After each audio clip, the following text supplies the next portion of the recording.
Welcome to the future. Who is this clown? Not clown. Joker. Avengers! Assemble. Nobody tampers with the equipment except Tony Stark. Good idea. United, the Avengers are strong. Hawkeye, hands off. Fool! Have you forgotten my invincible magnetic power? Not this time, Magneto. My mutant brain senses danger. Something unseen is slowly spreading its poison, edging tempers. Think carefully before you do this. You filthy criminals. 5, 4, 3, 2, 1. All right, it's Sunday, not Friday. Nope. Because we usually do the show on Friday, but because life got in the way, we're doing. People it had on to Sunday. go and have birthdays and get engaged at the same time. Right, dude, it's insane. Anyway, welcome to Two Fat Guys Pull List, episode 41. It has been 41 episodes. That's nuts. Oh boy. But as we always do, we're going to take care of some business here at the beginning of the show. First, we've got 2 giveaways, and we got to talk about our subscription service. So first, I'm going to talk about the giveaway that we're actually doing right now in this show. In this, not like our milestone giveaway. This is a giveaway you can enter right now and win by the end of the show. So we're going to give away this 9.8 CGC graded long shot saves the Marvel Universe #1. What up, Jaden? And all you have to do, Jaden just did it, all you have to do is comment in our live chat as we speak. And that is how you enter to win this thing. So if Jaden is the only person that comments in our live stream, you're going to win this slab, Jaden. So that is our first giveaway or first piece of news that we're going to talk about. So if you're watching right now, and we'll talk about it later on in the show once we have a little bit more viewers, we are giving away this long shot saves the Marvel Universe one shot. Or #1. I don't know if it's ongoing or what. But anyway, we have this one, 9.8 CGC graded. So that is that piece of news. The other piece of news that we have is our Two Fat Guys Pull List Mystery Pool monthly subscription service. So we have a monthly subscription box with our LCS, Collected Comics and Games in Fort Worth, Texas.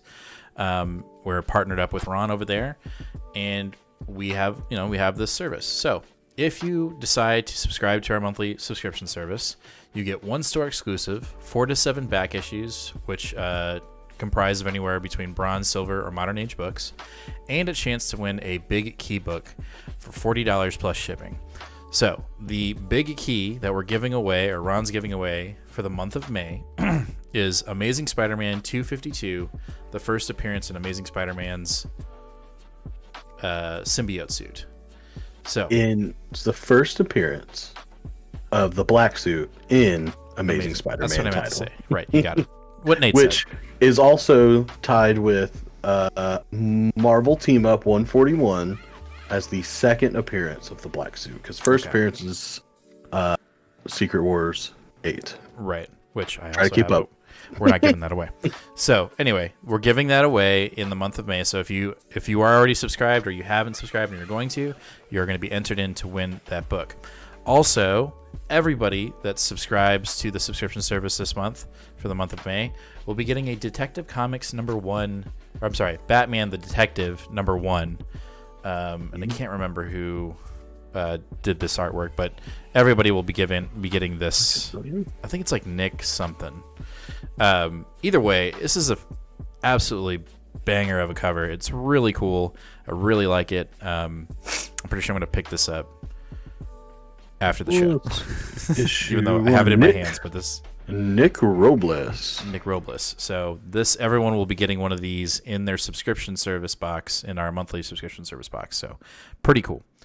So that is that. And then the last thing we have to talk about before we actually get the show started is, I don't know if you've noticed, but between me and Nate now, we actually have a subscriptions count to this channel, to people that have actually subbed to the channel. So currently we're at 184 subscribers on our channel, and we're trying to get to 1,000. And we're giving away slabs at certain milestones. So at 100, we gave away, what was it? Logan or Wolverine Origins number 1. That's it. Number 2. Number 2, Canadian variant 1 in 50. So we gave that away. I think that was a 9.6, I believe, or a 9. Yep. 9.6. And so now we're trying to get to 250 subscribers. So at 250 subscribers, we're giving away this 9.8 CGC graded Batman Who Laughs Dark Knight's Metal tie-in. So nice foil cover here. We're going to give this away at 250 subscribers. Now, speaking of our Logan Wolverine Origin slab, we reached out to the person that won, I don't know, about a month ago back. And, we reached out to them and said, hey, email us. We're giving this thing away. Well, they haven't gotten back to us. So we're going to give them another week or so. And if they haven't, we're going to re-roll and give away that slab as well. So if you're watching this and you're already subbed, you may be getting a slab because who we originally gave the slab to has not contacted us. So we're waiting patiently for that. But at some point, we're going to have to re-roll it if he doesn't claim it. So that is the business of today. Again, Jaden, thank you for commenting what's up. And Stefan, thank you for the comment for long shot. You have entered to win a long shot slab. So we'll see if we can get some more people in there to draw, and we will go, or it's going to be a 50-50 toss here by the end of the show. So let's kick it off. So we're going to start the show off, as we always do, with whatever event is currently going on with our books, and that is Heroes Reborn. So we're starting the show with Heroes Reborn number 2 from Jason Aaron. This one was kind of meh for me. This one was not as strong as the first one. No.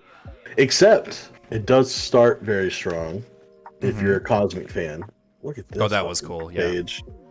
Yeah. Just Galactus and Silver Surfer like right off the rip. And then usually we don't do like massive spoiler things. Sometimes we do. Yeah, I can give this one away. Look at that one. Yeah, Hyperion just Hyperion's like bullet through the head. I saw that and I was like, yes. His pose is so like action figure, like you don't have joints. Yeah, you can only move your shoulders, your arms like that. Oh, yes, exactly like that. But yeah, when I read that, I was like, whoa. So we essentially get 3 stories, if you include those 2 pages, about Hyperion, and so I feel like you get like a tiny little origin story, if you will, about Hyperion, kind of sprinkled throughout the issue. It feels like this week is kind of the Hyperion origin. With this and with the one shot added in. Mm-hmm. Yeah. So I think we're gonna get that for every issue now, because I think we're gonna get at least, I think it's 4 more, either 3 or 4 more character origins. I think next week is Speedster or something like that. But yeah, so this was, a heavy Hyperion week, a heavy Hyperion issue in Heroes Reborn 2. And what I got a sense from this issue is that, this is, apparently he is that strong, Jaden. I don't know, man. I guess. Yes, this version of Hyperion is OOOP. I don't know if you have read or seen, I haven't read, but if you've seen The Boys, very much think of this Hyperion as a not quite so what am I trying to say? Psychotic. That's it. Not quite so psychotic Homelander. More he's just red-blooded American. Well, that's how Homelander is too. But okay. Have you seen The Boys? I've seen bits. Oh no, yeah, he is the red, white, and blue through and through. But he's more egotistic, right? Yeah. Hyperion's not quite so egotistical, but okay. Yeah. Anyway. Well, anyway, so we get 3 stories. We get the first story, which I believe is just I got to look back at it because I've read this so long ago. It's basically like an origin of like who he has fought, and that's right. We get a glimpse of Reed Richards and Ben Grimm as their non-transformed selves. He fights a brood-infected gladiator, which we will see how that happens in the other issue. He fights I can't remember this character's name for the life of me, but Mr. Beyonder. He fights a massive, super massive Ultron that's being controlled by Hank Pym, and then he fights the Hulk. Right, and I find very fitting. And this obviously was probably done on purpose a little bit because Dale Kawan is doing the art, who had that awesome run on Hulk. Their fight's pretty cool. I like it. Their fight's cool, and the Hulk also is having. It seems like he's having the same memory issues as Blade, but they're so the way he speaks is so incoherent that you can't quite. I mean, as a reader, you're like, oh shit, he's like Blade, and he knows that the Avengers existed. Where the fuck are they? Whereas in this, what I got in this issue, or at least this part of the story, is that Hyperion's only real solution to problems outside of what he does to Hulk, which is end up melting him alive, is throwing them into the negative zone. So he just literally throws everybody in the negative zone, which I think is kind of a little bit of a misstep because they can work together. Yeah, maybe and get out. And well, it also gives you allusions to Annihilation Saga 2 and War of Kings, where same things happening there. The negative zone is being used as a big giant prison, and then everyone bands together to So then after that, we get he ends up taking care of the Hulk. Hulk is like, "Where are my friends?" Dead. And it's a pretty epic, actually, very epic conclusion to that fight. I mean, you're seeing he just gets drilled with holes with his atomic vision. And then it cuts back to Hyperion teaching his history class, and somebody's out the window, and essentially what we're getting is Blade woke up Cap. He was able to get him out of the ice and remind him that, hey, shit's going down. You may not know this because you've been in the ice for so long, but you should have been out of the ice a long time ago. And so Cap goes and a bearded Cap goes and confronts Hyperion. And it's kind of like this, almost a standoff, I guess you could say. Kind of. It's really just Cap feeling out Hyperion, really. Right. And trying to figure out, do I need to immediately jump into action, or do I have some time to figure shit out? And that's kind of what we get. And so the issue ends with Blade kind of, it's revealed that it's Cap, and Cap's like, I got work to do. We got to get this shit figured out. Even though in this timeline, he doesn't know anything about the Avengers. He's been in the ice forever. So it's kind of odd to see Cap just being so immediately hold my drink. You know what I mean? Yeah. So yeah, I mean, this issue does feel like a lot of setup. To whereas the first issue just kind of felt like we were just cruising and having fun. And, you do get parts of that in here too. So the fight scenes with Hyperion really felt like they were just doing stuff they wanted to do. Yeah. One thing that really bothers me about this book is we've been told that one of the reasons why Ed McGuinness has been off of this book for a while is because off of the Avengers book is because he's been working on Heroes Reborn, and we're already on issue 2 of this event, and he draws 4 pages. Yeah. You had to go get another guy who doesn't have an ongoing currently to cover majority of your pages because you can't even get this done. I mean, his pages are so small that he's not even listed on the credits in the beginning on the front page of the issue. Right. I was like, is Ed McGuinness not even touched this book? Oh, he's got 4 pages in the back. Yeah, I just don't understand what's going on there.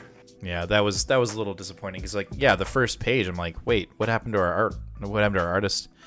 And I think the issue probably would have carried a little bit better. I think we would have been in it more if he had been the artist. You know what I mean? I think the book would have flowed a little bit better, and there would have been a little more connectivity because it's just kind of jarring. I'm not saying the artwork that was in there is bad. It's not.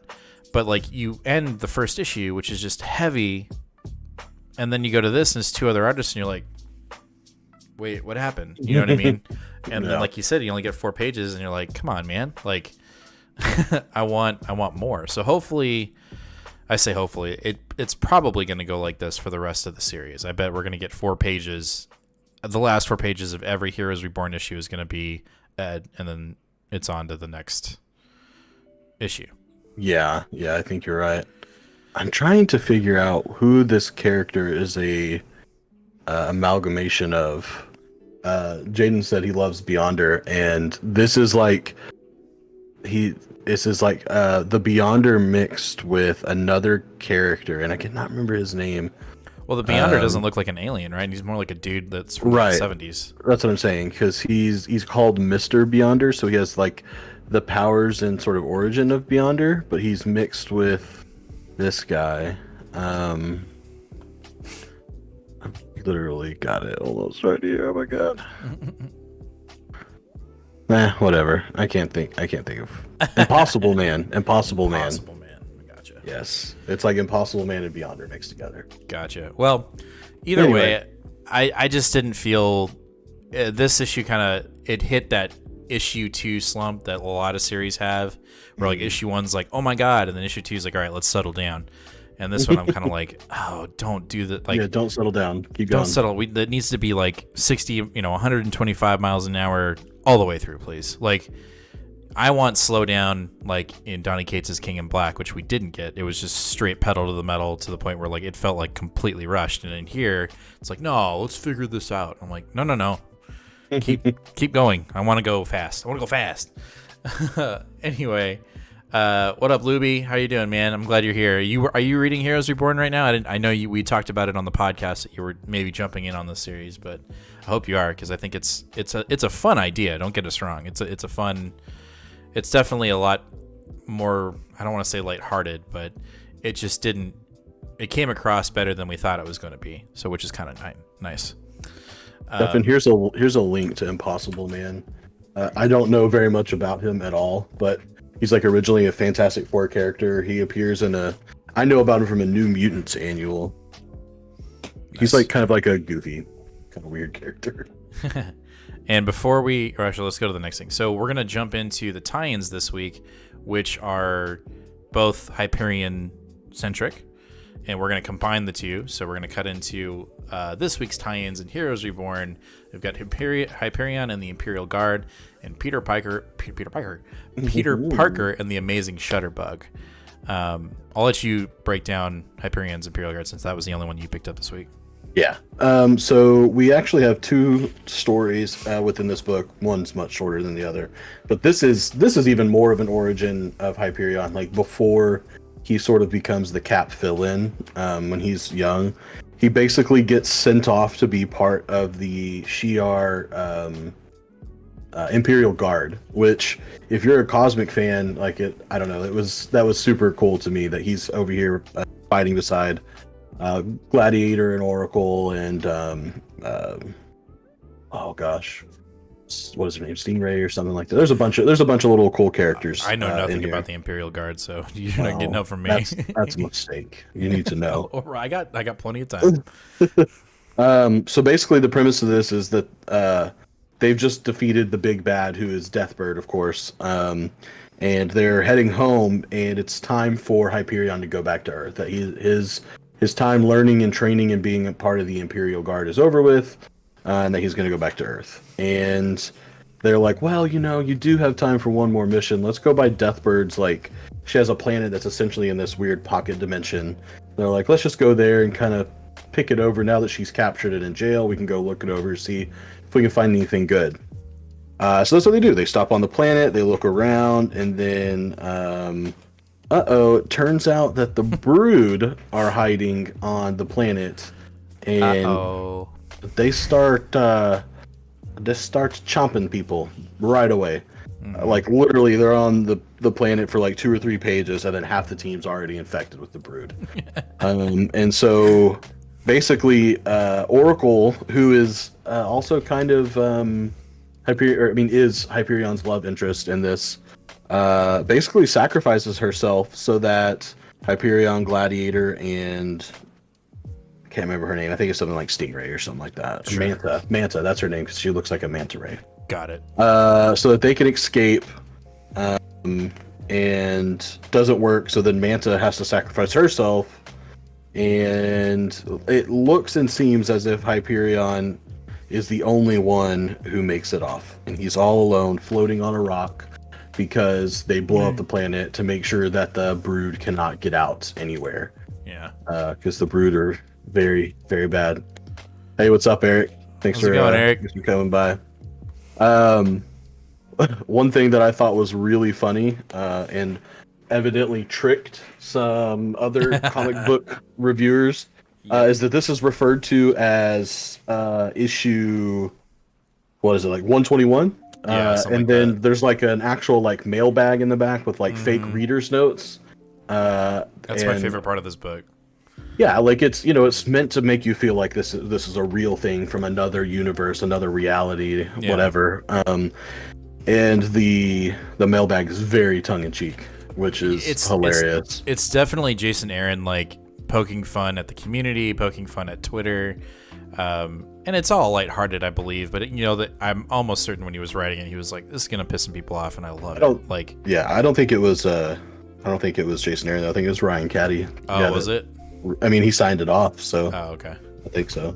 That's Anyway, either way, it was funny. And so they're playing as if this is the very last issue of Hyperion and the Imperial Guard, and this book is getting canceled, and in its place is going to be a relaunch, and the title is going to be The Starjammers, which, again, if you're a cosmic nerd, this is just awesome. Like, it's even got the, like, #1 special preview and all the funny Yeah. little 90s cliche. But this team is really cool because it is two characters who you would think would be on the Starjammers. You've got oh god, what's the Summer's dad? What's his name? I know the boys' names. I don't remember his name. No, the dad. What's the? I know. I dad's don't know the name? dad's name. Pirate, Oh my space God. pirate guy. Space Pirate Man, and Hepzibah are the two. But it also has Rocket and Groot. Yeah. And then it has Cyclops and Havoc as part of the team, and they're like teenagers. Havoc and Cyclops are. Also like their costumes in that, like, because they're like kind of they're so close to being like what we know, but then they're just a little bit off. Yep. And this is literally just someone who is a fan of X-Men and cosmic stuff just having fun.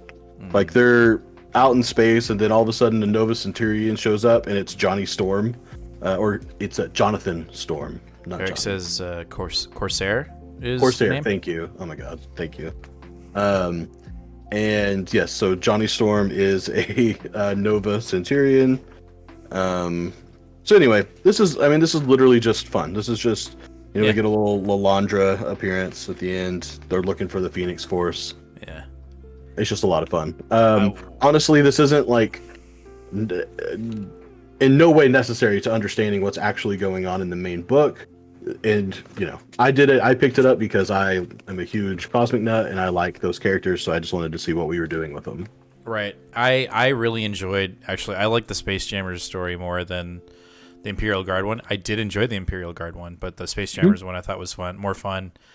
And I was like, man, I could actually see, like, I would pick that book up. Like, I would pick up Space Jammers #1. If they did that book, I would totally do it. Yeah. But yeah, so then the other one we have is Peter Parker and the Amazing Shutterbug. So basically this is just Peter not becoming Spider-Man and having the worst luck ever. Just the worst. What does Stefan says? Yeah. Guys, have you read? Yeah, I have not read it. I have heard about it. I have heard pretty good things about it too. What's the series called? The I think it's just called Cyclops. Cyclops. Yeah. So do you remember when it's like the Beast brings back the old team into the future? Yes, and you were like, And yeah. So it seems kind of odd, but that's what he does. That's what that Cyclops does for a while before they all eventually get sent back to the past. that's kind of cool. He hangs out with his dad. Nice. So back to this. Again, it's Peter not becoming Spider-Man, and he just has really shitty luck. And at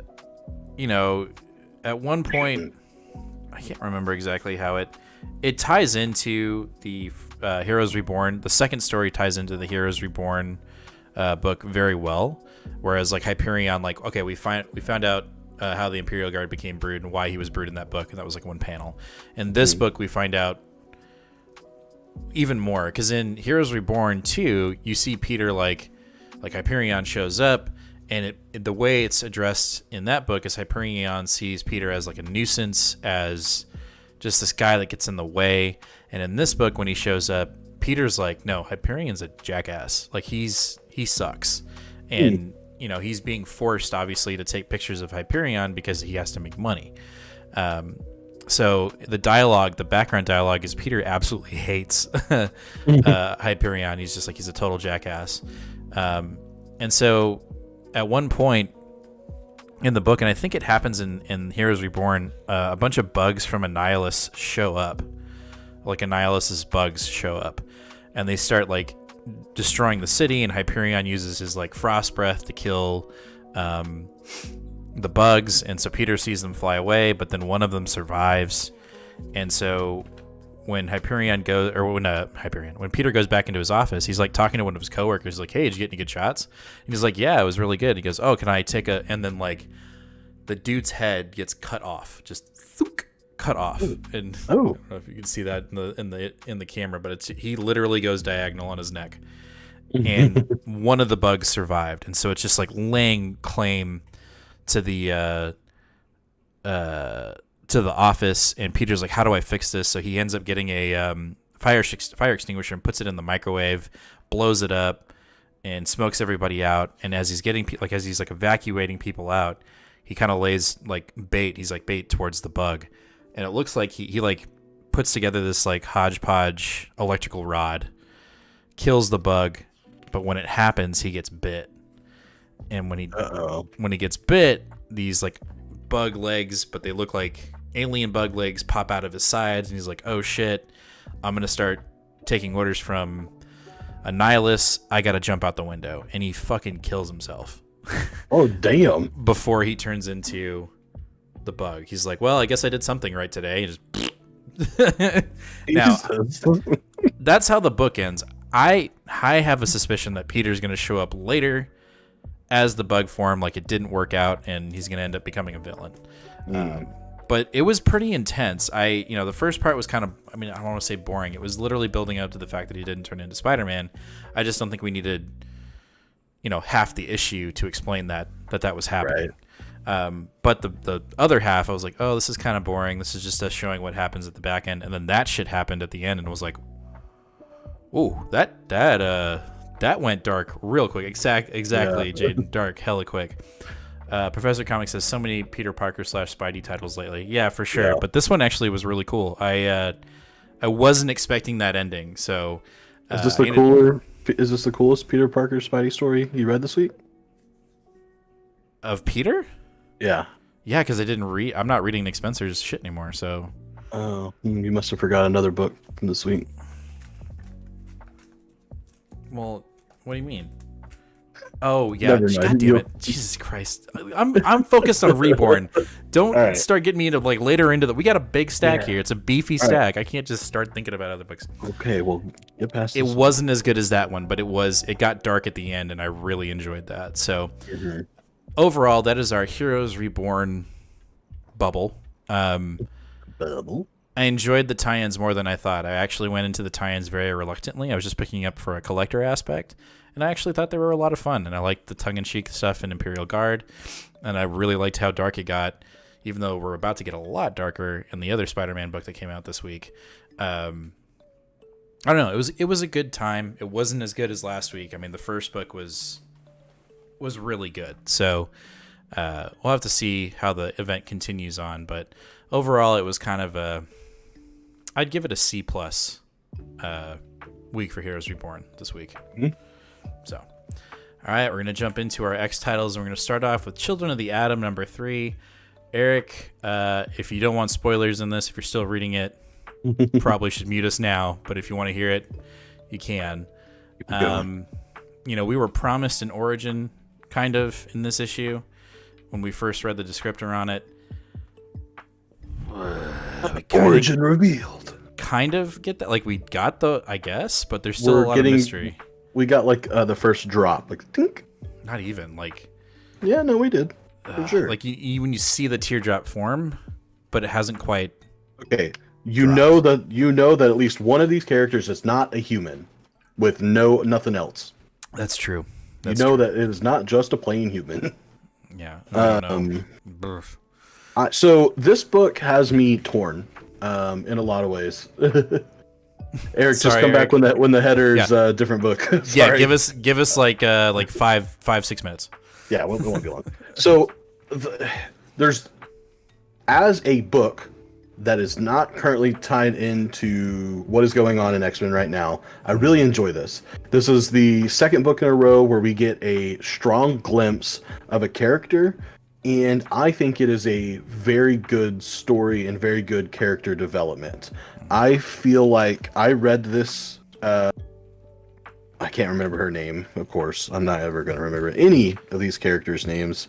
You're talking This about the girl is- that's the works on the Gimmick, yes. Gimmick, yeah. So this is basically, gives you a background into her, not necessarily an origin story, but a background into her and like how, she's like a streamer and she's a crafter and she makes the things. You know some of that stuff already, but it really gets you into her head. And I don't know if it just kind of hit me because I read a lot of these things and a lot of emotions that she was feeling, and they're like very similar to my wife. And so I was like, man, this is really good character building.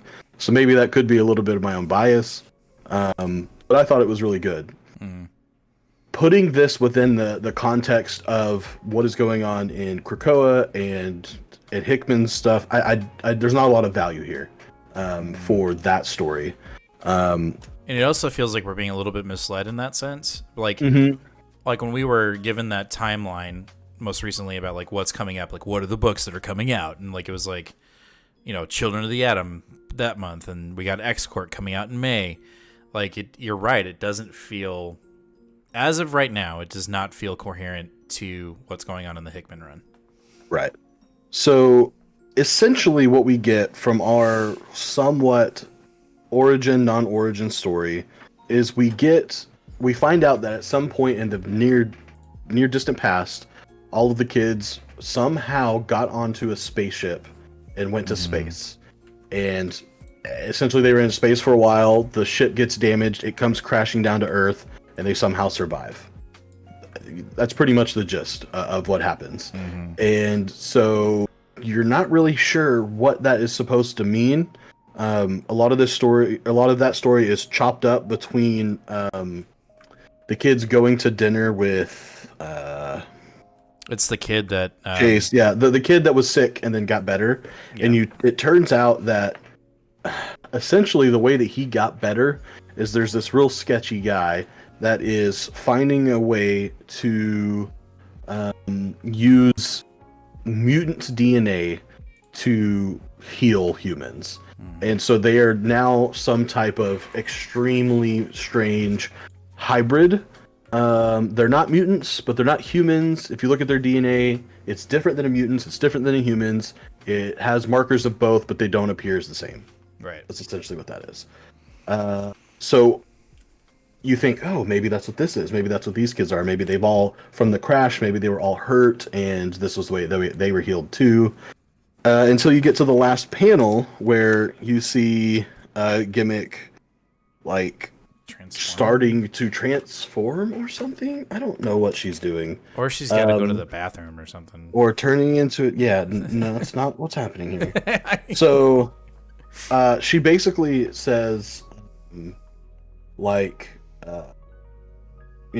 used to say that I wanted to be special, but I have a secret. Now I am special, and I'd do anything to go back. No. And so, this is exactly what I said to James as soon as we finished, reading this story. I was like, let's go. Come on. Yeah. I like the character building, the first half of this book with her. I really enjoyed that. But if this book is going to survive, and I feel like a defender of this book because I think Vita Ayala is a great writer.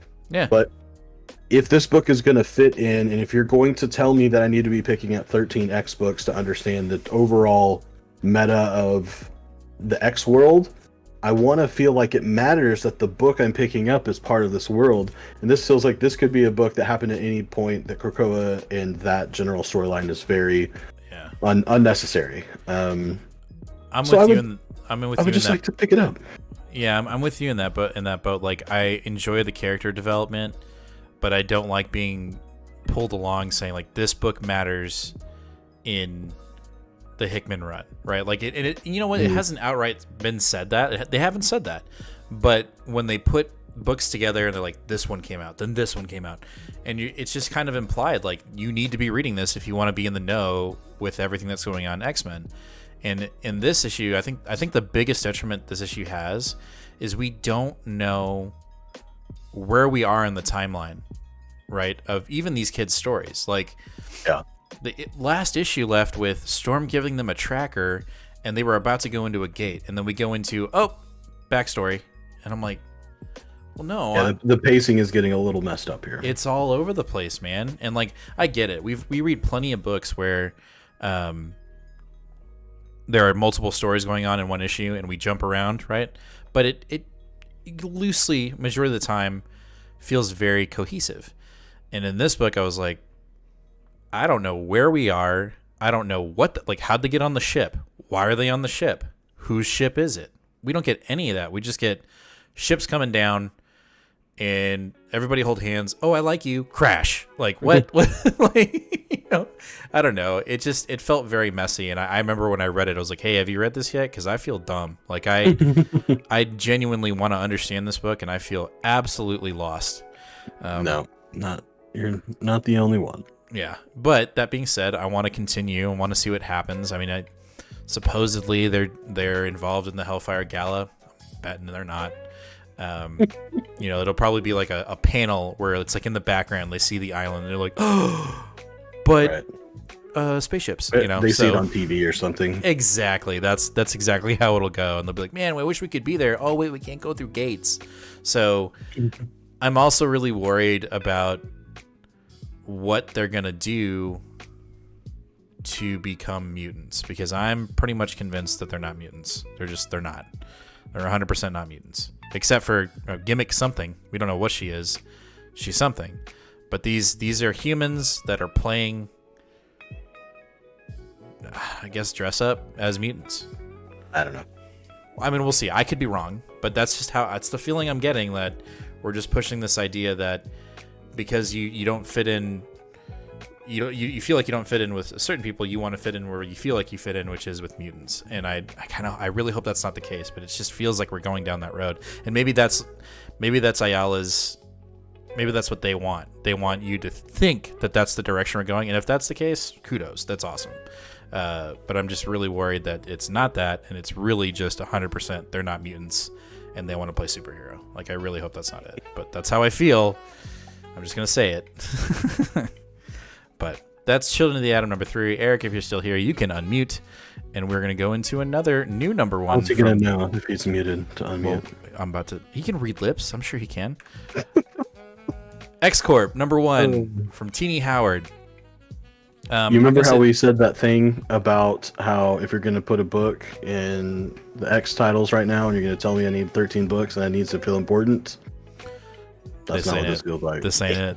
This ain't it, and it pains me to say this. It's like we're just like shitting on Xbox right now. Don't worry, no, we're not shitting on Xbox. But... When we get to X Factor, that's when we're there. Are they? Dude, we don't know. It is talked about super briefly. They could be. They could be, but it's very.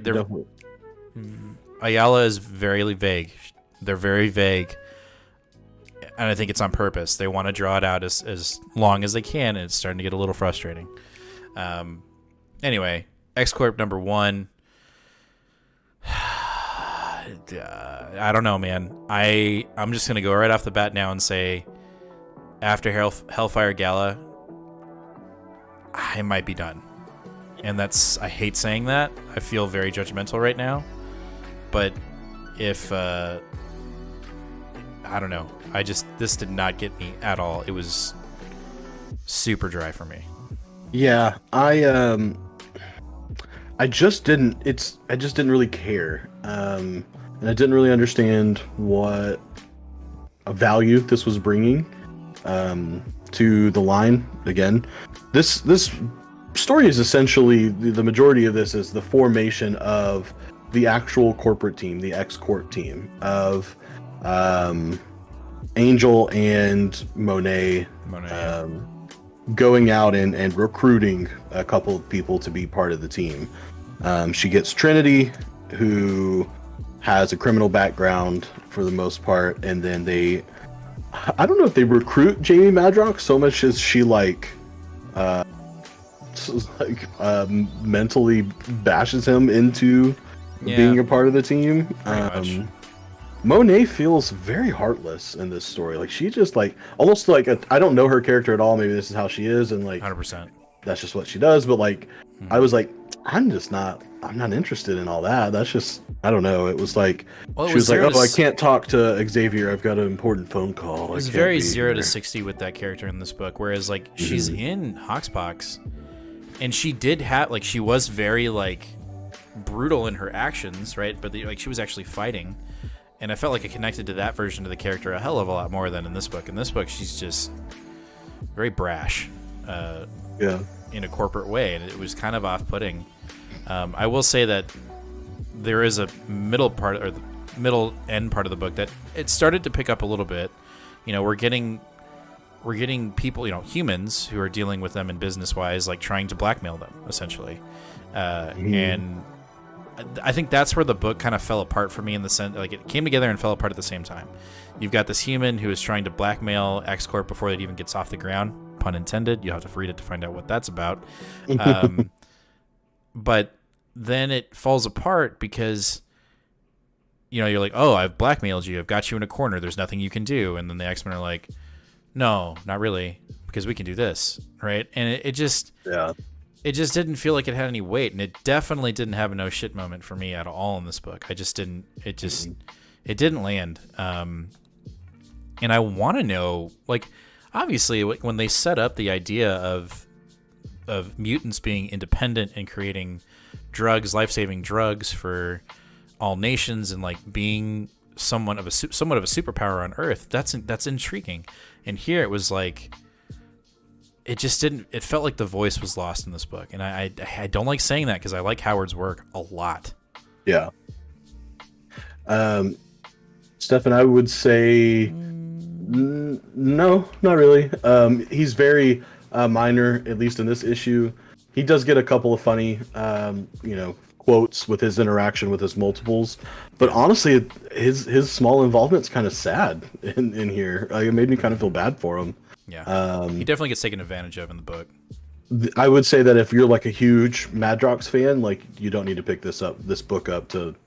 You're not going to miss anything out, even as a huge Madrox fan. Now, maybe later on, he is going to be part of this main cast. So, who knows? But based off of this single book, as someone who is current up to date and has every single X book that has been released since Hoxpox, I can officially say that this book is one that I could definitely recommend you pass. As of right now, as the first issue, I'm saying this issue right here. Yeah. Because I don't think that there's anything in this issue that even happens that, even if the book gets better down the line, that you're really gonna miss out on. And that's really disappointing to say, because we embraced the X-Men line fairly early on in our comic book journey, and it's just kind of what the hell is this? It feels, what it feels like? It feels like a Nick Spencer king size issue type of play. It feels like it's well, it's an X book, and the X-Men fans are going to pick it up no matter what. And I don't like saying that, but that's what it feels like. Mm-hmm.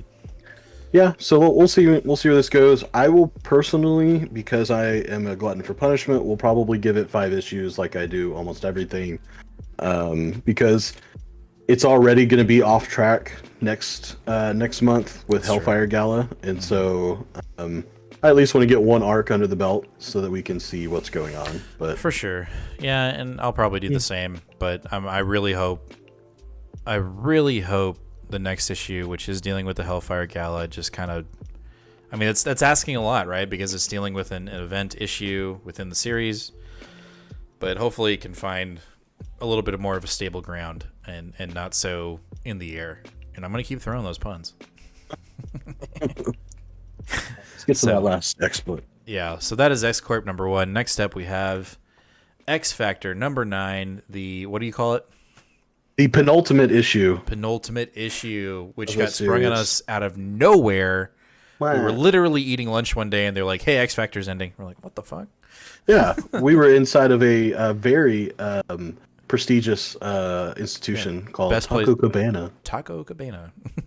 Taco Cabana.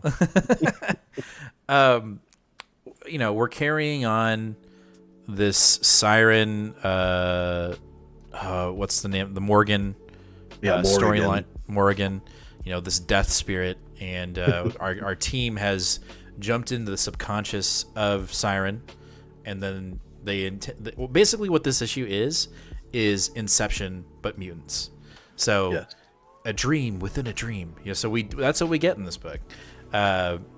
And we get we get some conclusion too, which I thought was kind of cool, but then we don't. You know, we get another hook. So, you know, Williams did a really good job of taking something that we absolutely didn't give two shits about, which was the Mojoverse, right? When we read those 3 arcs, we were like, get us out of the Mojoverse. Do you guys have... Oh, wait. Stefan asked, do you guys have your outfit pick for the gala? You know what? I haven't thought about it, but It's a great idea. So now we have to dress up whenever no. we do the gala issues. Okay. I We like have that. to. I think that's a great idea. Even if Thank it's you. something that we like, a hat with like a bunch Yep. of things, it makes us look like we're wearing a suit. I'm And down. then once that's done, we can pull it off. I'm going to get a tuxedo shirt tomorrow. That's what we should do. Absolutely. Anyway, Williams brought back the Mojoverse stuff in such a way that I actually cared about it. I thought it was cool. And like I said, so in this issue you have Inception. You have a dream within a dream. We're in the mindscape of Siren, and then we go into the mindscape of the Morrigan. And you know what we find out is that this Death Soul is pissed that the mutants basically have achieved immortality, but at the same time, it's like, well, wait, I can just get continuous power up and death by just killing and getting resurrected over and over and over again. So it's kind of playing the system. And our friends here, our X Factor group, is like, well, that's no bueno, because we don't want to have to figure out why she killed. Like, we figured it out, but we don't want her to kill herself all the damn time because she's being taken advantage of. So we get a really cool kind of wrap up of the Morrigan, kind of. We return to the Mojoverse. We get Dazzler and remind me the name of the other character. Lila Cheney. Yes, sorry, Lila Cheney. I just didn't want to say it wrong.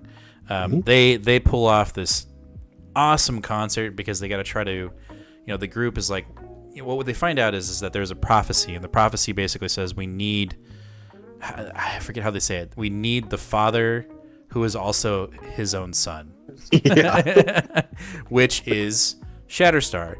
And Shatterstar is also associated with Longshot, which we're giving away this slab right now. Nice little tie in there.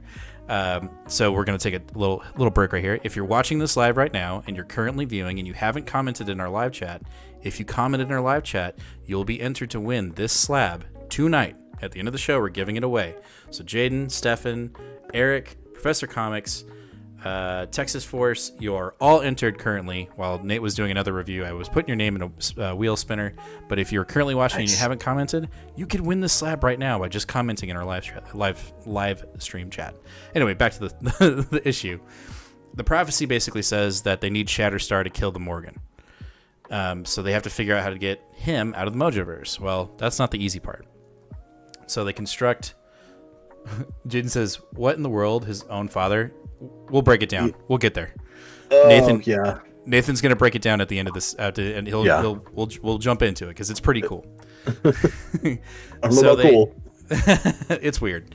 So what happens is they devise a plan to throw a concert with Shatterstar and Lila Cheney, and they are able to basically deceive Mojo in the Mojoverse to get all the mutants out, including Shatterstar.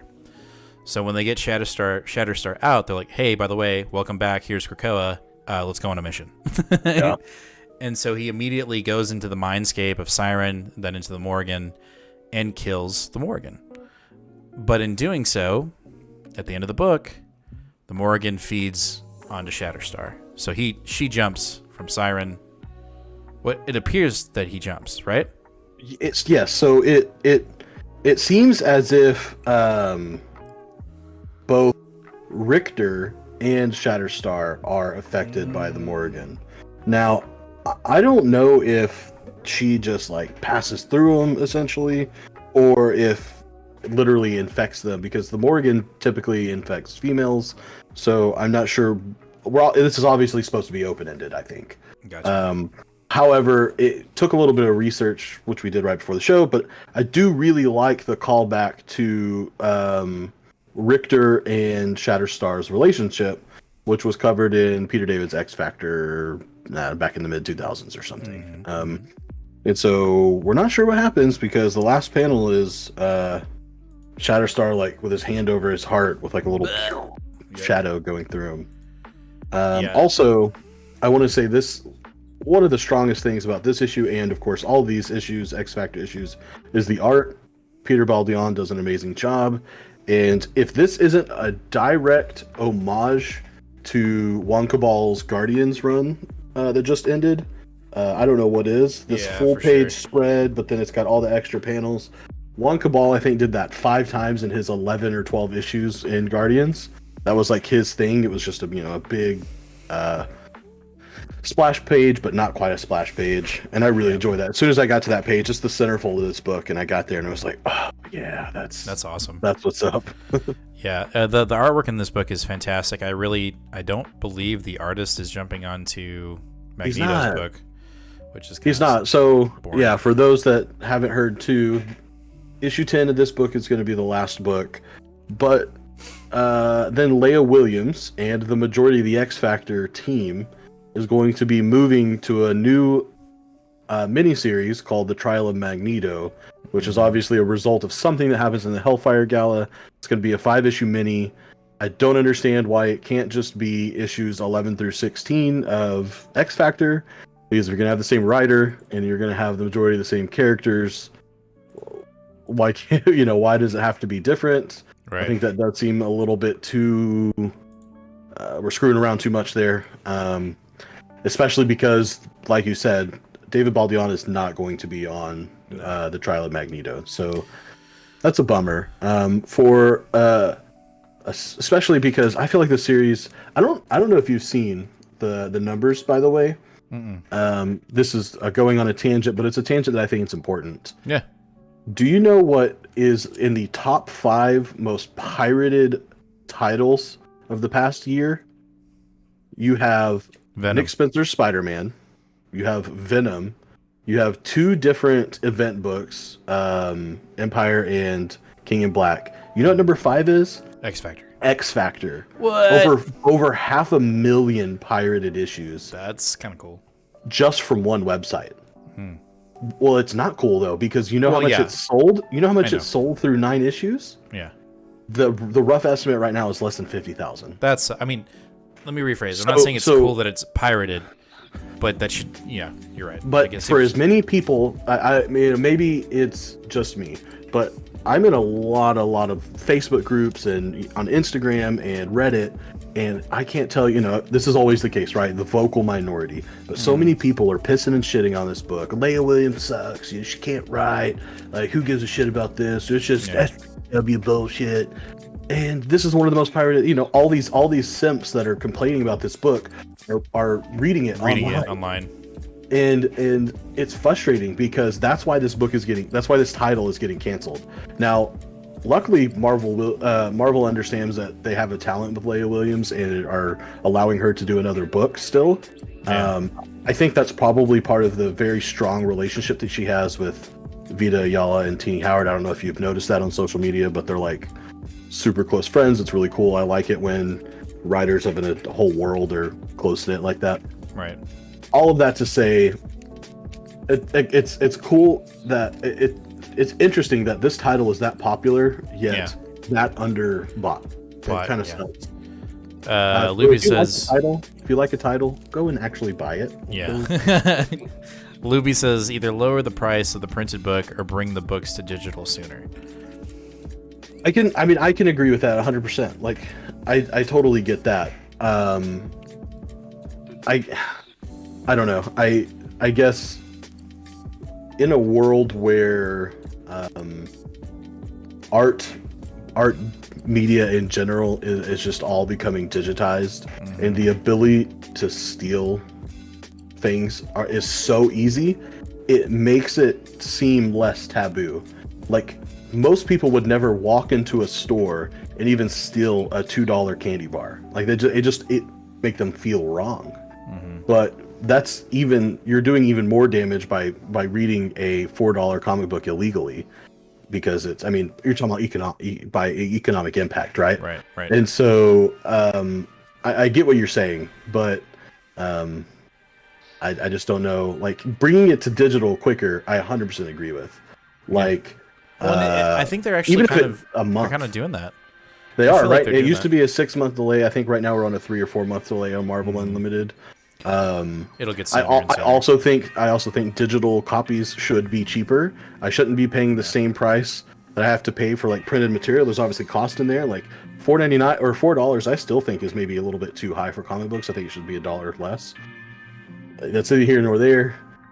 A digital copy should be nowhere near that price. I think all digital comics should be $1, but we can go down that tangent forever. 100%. Absolutely forever. 100%. And then Libby also says, there are a ton of books I want to read, but I don't need them taking space up in my collection. No. I get that. agree. I totally agree. Which is why I have the unlimited of Marvel and DC, because you can have 50,000 different comic books. No, I need to get DC. That's the one thing I do need to do.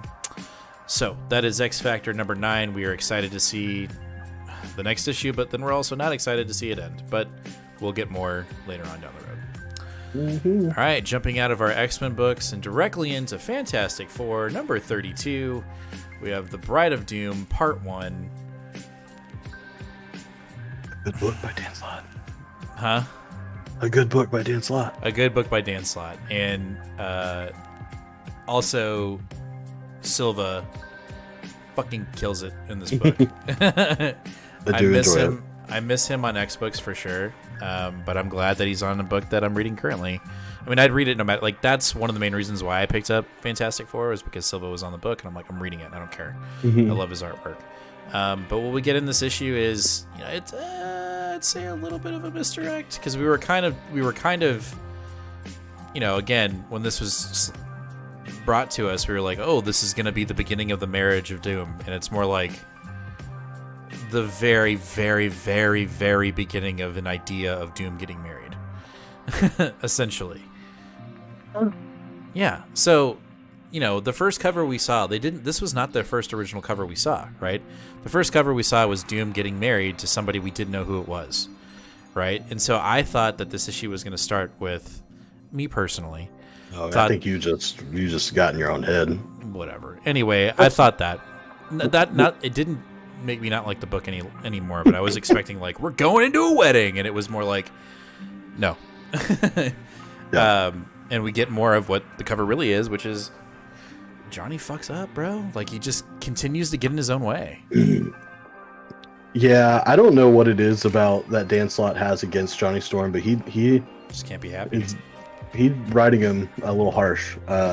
We even start this issue with him having a quick conversation with Crystal, who has short hair. What the hell? What's going on there? I don't like that. It does not look like Crystal at all. No. That's the only reason why I don't like it. Okay. So he's having a conversation with Crystal. Luna is a super jerk to him, and right before they log off, Luna's like, "You're gonna make the wrong choice and screw up everything." And I was like, "Oh damn! I wonder when we're gonna find out about what he does wrong." You find out in this issue. Yeah, for sure. Jaden, we apologize that we didn't get to it. We will at the end of the stream. I promise. No, or you want to go for it? Okay. I'll tell you really quick. Long shot. Okay, Shatterstar is no. Longshot is the genetic clone of Shatterstar, but then Longshot goes into the past, has a kid with Dazzler. That kid is Shatterstar. It's a circle. It's a circle. It is literally the definition of a paradox. It absolutely could never happen, but that is what it is. But that's what it is. And I had no idea. I had to go look it up. Look for Peter David's X Factor. I think it's issue 58. Okay. Back to Fantastic Four. Fantastic Four, you have the like a art installation, I guess, like a little like Latvian culture thing where they're showing museum. Yes, museum is the word I was looking for. So we've got Victorious stomping around, talking about making sure the soldiers are all in line, and that she's the representative of Latveria, yada yada yada. Apparently, what's Ben's wife's name? Alicia has like sculpted pieces for this, which I find very strange. Odd, and we'll get into that. Very later. odd. And the party gets broken up by a team called the Ultimatum, who is, they say, down with the symbols of monarchy, of every monarchy, and they want just all governments to crown. I guess there's pretty much anarchists. Well, and I got very like hardcore flag smashers with it, because like before they said their name, like what they were saying, I was like, oh, this is like Dan Slott watching. Yeah, they're like Falcon Winter Soldier flag smashers. Yeah. Not necessarily like the comic books flag smashers. Exactly. Which I have no idea about, but nope. I hear they're different. So very much so. Since they're like the show, they can't possibly be like the comic. Nope. Anyway, we get a fight. Everything gets destroyed in this little area. Bing, bang, boom.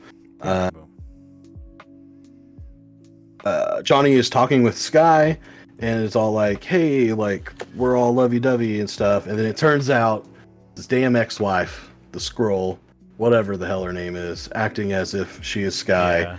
And right at the time, the actual Sky shows up and is like, what the hell? And Johnny's like, well, I didn't know. So you should be okay with this. Like, you shouldn't be freaking out about it. Like, I didn't know it was her. So like, she's hurt. Like, I got to help her. Well, and Sky's like, what? The thing that blew me, or not blew me. Well, that was really poor choice of words. The thing that threw me off about that was it was so obvious, right? So she's like, he goes like, aren't we supposed to be in sync? Like, aren't we supposed to feel the same thing? Like, that's why I got this armband. And she's like, you're probably overloading it. I'm like, red flag, red flag, red flag. So, immediately, I mean, again, I guess it's just, it's being written as naive, but I thought that was kind of silly. Yeah, I mean, that's just, yeah. I mean, I'm sure it throws you off whenever someone looks exactly like that same person. I guess, but if you've had that bond, it's been happening time and time again. You know what I mean? Mm-hmm. So Sky flies away, and Johnny's all pissed about what was her name? Lyja? I don't know how you say it. Lyja. The Skrull lady. Yeah. And she leaves, and she's like, "Goodbye, Johnny Storm. I'm gonna go rejoin my people and leave this world forever. I love you." But at the same time, we see a half-shadowed, creepy-looking Alicia Ben's wife. Yes, Ben's wife, moving a little Skrull chess piece-looking thing. Statue. And James, I don't know if you knew this, but Alicia's papa is a very classic Fantastic Four villain, the Puppet Master. And so it seems like, I think what they're going to try to show you is that Alicia is going to become the next Puppet Master, but it's probably the Puppet Master is controlling Alicia to become the other Puppet Master. Okay. Which, honestly, like, I don't know. I mean, Fantastic Four has been around for 50 years. I'm sure Alicia has been presented as a bad character at some point. Right. I am super not about it. People are already. I was about it before you told me that. I was like, "What's going on with her?" People have been screaming character assassination since Wednesday morning. This book came out, which I think is a little premature because we don't know where it's going. But given what Dan Slott has already done, with what's the kiddo's name? Franklin. Franklin. I don't know. Maybe they're right. Maybe they're right to start screaming character assassination. But I guess I'm more invested in Franklin. So now that I know that about her, it doesn't bother me. But maybe it's because I'm not as invested in Fantastic Four. I'm more invested with Franklin being a fucking mutant and not being lied to. Like, whatever. Don't even get me started. I am not about it as Alicia being portrayed as a bad guy even for a second. So I'm very leery about where we're going here. Anyway, then we get this panel to where it seems like Johnny and Sky are having a Intimate moment. post-coital conversation. And then we turn the page, and it turns out that Johnny is not talking to Sky. He is talking to Victorious. And Another Uh-oh. instance where this armband thing, the story's not working correctly, right? Because he's bonded with her. He's said it multiple times. He said it in the fucking issue.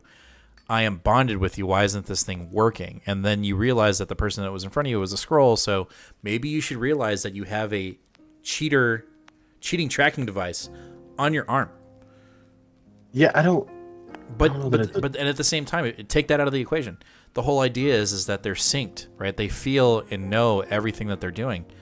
It feels like this character has completely forgotten that whole idea. Am I wrong? Am I off base here? No. The whole armband and the way that works has been left ambiguous, I think, on purpose. We don't really know quite how it works. So I don't know. Also, hello, James. Thanks for joining us. Appreciate you being here. Hello. Yes. So literally, Johnny is in bed with Victorious, and she gets a little ring. So Johnny gets kicked out of the bed, has to hide underneath. And who is it? It's Doom saying, "Hey, I'm about to have to go be in space for a while, so I need someone to be in charge of Latveria, but you can only be in charge if we're married. So you want to get married?" And she's like, "Oh my God, of course I do. Yes, please." Bestows such an honor upon me. So we knew what we already knew, and that Victorious is going to be the bride of Doom. And I guess we already knew that Johnny was going to fuck it up. Yeah, Luna told us at the very beginning. I just didn't realize that felt very like, oh, we'll find out in 5 issues. Nope, she straight up told us right away. Literally like 10 pages later. That is the one thing that I really enjoy about Dan Slott books, is that the dude the dude knows Marvel history so intricately that almost in every single book he's having super obscure references to relationships that are, in the Marvel timeline not that old, but in our timeline, I don't know the last time that Johnny saw Crystal and Luna. It's probably been years in comic books. And so anyway, there's also a short backup story in this book, which is pretty fun. Initially, I wasn't going to read it, and then I was like, nah, fuck it, I'll read it. And it was actually really good. Why would you not read it? I don't know. It was just like I wanted to get onto my thing, and I was like, well, I don't even know if this is connected. It's connected. It is. I mean, if you are interested, you'll read it and have fun with it. But it's basically Doctor Doom and Reed Richards having a fencing duel for best match for the one person gets to ask something of the other, and they have to do it. Doom wins, and so he tells Reed he wants him to be his best man. Bum bum bum. So Reed Richards will be the best man at Doctor Doom's wedding. Overall, I enjoyed the issue. I just thought there were little inconsistencies here and there. Yeah, I enjoyed it, and I'm very interested to see where we're going. We've got a lot of stuff up in the air with Slott's book. I mean, a lot of these plots, including the Sky and Johnny thing, have been going on since like issue 19 or 20, right. And here we are on 32. Now this book has been interrupted twice by events. If you take Empire and King in Black alone, I think that's 6 issues, which kind of sucks, but especially because the tie-in issues aren't that good. But let's go. Like I've said before, let's go. Let's see what we're doing. This issue is fun, so let's do more of this while also resolving plot issues more quickly. I'm sure the Fantastic Four, with Doom being involved with Guardians and Sword, we'll probably get some Last Annihilation. We'll see. Probably. No, I don't know why we wouldn't. I mean, Dan Slott and Al Ewing have worked together before. They did Empire together. They both enjoy cosmic stuff. Fantastic Four is a space team anyway, basically. Right. For sure. All right, so that's Fantastic Four 32. Next up, we've got Black Cat number 6. This is going to be a quick one, but this was a really good read. We have a conclusion, or not conclusion. We are in the middle of the Gilded City arc. We last left Fox and Felicia in the middle of a bargain with this thief, spirit, and Fox basically gave up the whole city of Manhattan and its population to achieve immortality for him and Felicia, and the spirit ends up accepting the deal. So this issue begins with Fox becoming immortal, becoming young again, and Felicia is now immortal. Yeah, and Felicia's pissed. And in the conversations afterwards, Felicia actually slices the throat of Fox, going, "How dare you? This is the most selfish thing you could ever fucking do. I hope you die." She's like, "If you die, then the deal's off, right?" And he's like, Damn. and then, yep. And then halfway through her bitching at him, he regenerates his throat and is like, "I can't die." So she's got to figure out a way to undo this deal. So Fox does a ninja like smoke bomb, poof, goes away, and Felicia's like, "Well, shit, I got to figure this out." So her crew meets up with her. She's like, "Y'all need to leave. I don't need you. Like, this is something I have to deal on my own," because she doesn't want them to get hurt. And she ends up going to basically the head of the guild that this vault was stolen from. This whole deal was stolen from. And she basically tells this person the entire thing, like, "This is what happened. Manhattan's about to be swallowed up by a black hole. It's going into the vault. Will you help me figure this shit out?" And the thief is kind of like, "I don't." The head of the guild is like, "I don't do things the way you do. Like, I kill people." And she's like, "All right, well, let's figure it out." Somebody about to die. Yeah, because it's gonna be Fox, because Fox, he literally sacrificed an entire city and island to become immortal. So that's this issue in a nutshell. I'm really interested to see where Black Cat goes into the annuals that are coming up, because all these summer annuals that are coming out will end up eventually leading into 2 issues within Black Cat, with Black Cat appearing to have obtained the Infinity Gauntlet. I'm very interested to see that. Maybe that's how they're going to fix this, is she has to use the Infinity Gauntlet to snap Manhattan back into existence. We'll see. Overall, I've been very impressed with Black Cat since its reboot. I wasn't reading it prior to the reboot in King in Black, but it's been really fun, and it's been written really well. McKay has been killing it. The artists have been jumping around lately. Like, these past 2 issues have been both Dowling, which isn't a bad thing. It's a little bit more realistic in artwork style, but it's overall really good. I'm really enjoying Black Cat. I was just on Robbie's stream before we started our show, and he put out like if I can get $30, I will catch up on Black Cat. Well, I was like, "Here's $5, go read it. Like, I want you to read it." So we helped out Robbie. Robbie's going to start reading Black Cat so he catches up, so that he can get into the annuals this summer. I'm enjoying it. I think it's really good. Outside of that one issue we got where she was, mentoring / putting a bitch in place and telling her not to get on her turf. Overall, I think this reboot or relaunch of Black Cat has been fantastic. So if you're looking for like a really fun read, I would suggest Black Cat, but also, like, she's going to be an integral part in this summer's event, in this annual event that's going on. Like, she's potentially the center of it. So Yep. if you want to get into that, if you're looking to get into that annual event this summer, I would suggest reading Black Cat. I think it's really good. And I don't really have a very well versed knowledge of Black Cat, and I'm enjoying it. So I think that says a lot about the series overall. So yeah, that is Black Cat number 6. Nice. Next up, we have Guardians of the Galaxy, Al Ewing, number 14. Number 14.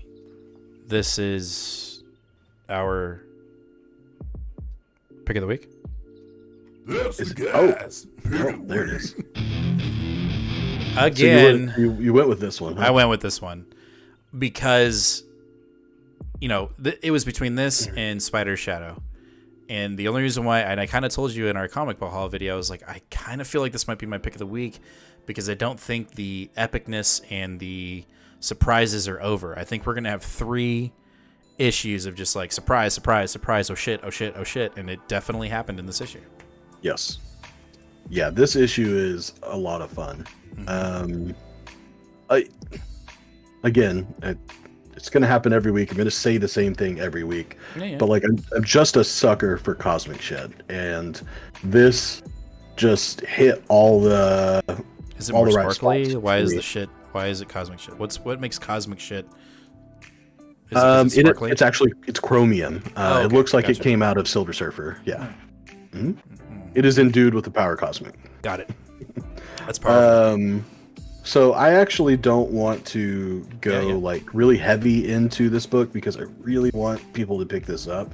Yeah. And however, if you're a Doom fan and if you're a Space fan, if you're a fan of any of these people on the cover, like you're gonna like this book. Doom shows up and it's basically like, yeah, give me the sword, Teddy, like screw you.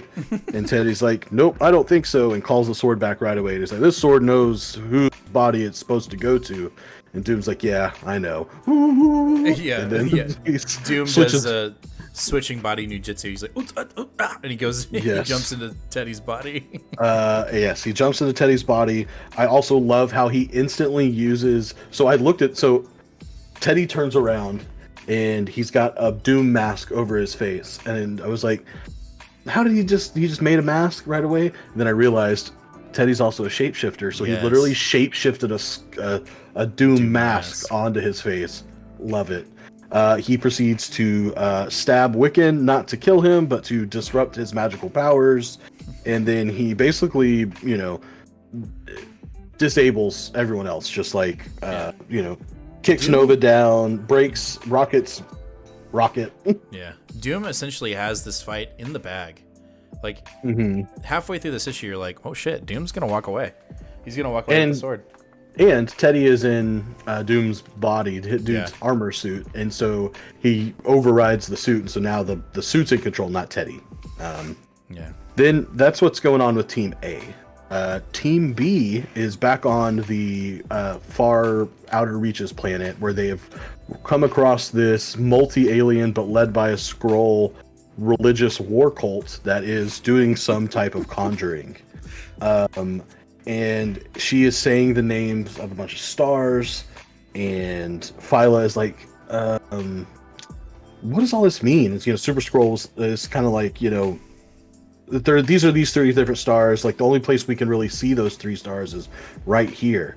And Phyla's like, so this is the only place you can see the stars, and it's a hospitable planet, and it has a breathable atmosphere, and it's like perfect in every way for these people. Like, she's like, it almost sounds like this planet was either terraformed without anybody noticing, or it's mobile. She's like, I'm not from this reality. You guys got a mobile planet you could think of? Can you think of one of those? Why, And yes, then- we do. Boom. Fucking Ego. It's like, oh, yes, it is me. I am Ego. So it turns out the planet that they are on is Ego, the living planet. Bum, bum, bum.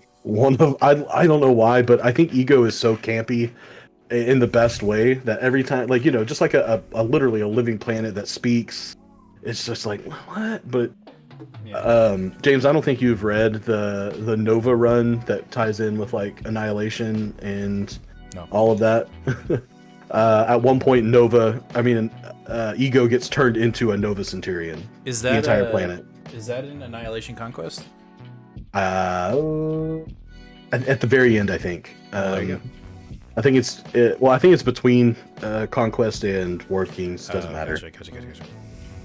Doesn't matter. Turns out they are on Ego, which I think is hilarious. I'm actually going to skip this real quick and just continue with the B plot, then we'll go back to A, because I think it just makes more sense. Yeah. So the planet literally starts like fighting our B team, and is like, the prophecy will be upon us, the sacrifice will be made, doing all of these like religious speak. And you think, shit, like Ego's the big thing. Like, this is what they're trying to do. Like, they're trying to weaponize Ego. At least that's how I felt when I was reading this. And then Avril, our other Quasar, is basically like, so, you're the god that these maniacs are worshiping? And he says, no, I am only his herald. I was just like, Uh-oh. like, when you use the word herald in cosmic style, like, something big is going to go down. But yeah, he literally is.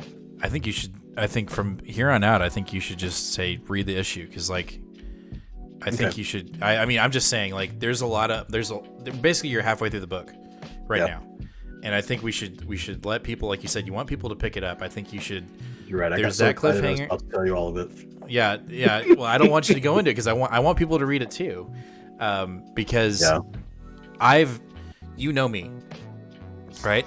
When I picked up Ewing's Guardian run, I was trudging along through it because I personally was not having a good time with it, and now it's just like Ewing's like, oh, you want a good story? Here we go, right?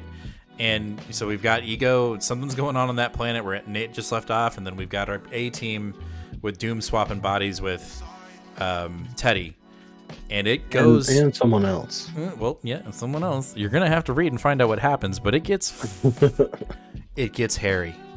It also gets funny.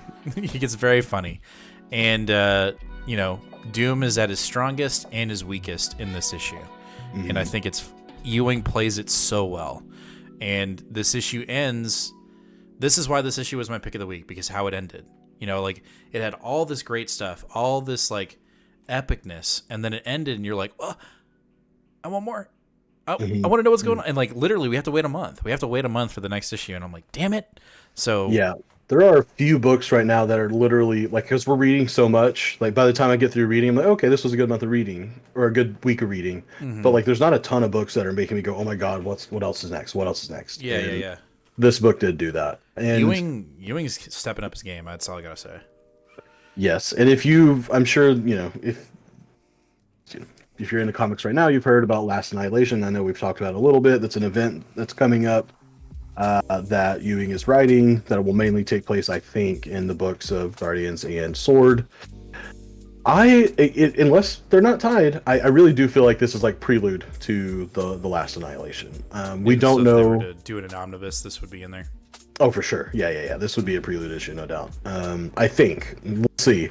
But Doom basically shows up because he says some big shit's about to go down, and I don't trust you motherfuckers to get it done. Only Doom can get it done, and which is the most Doom thing ever.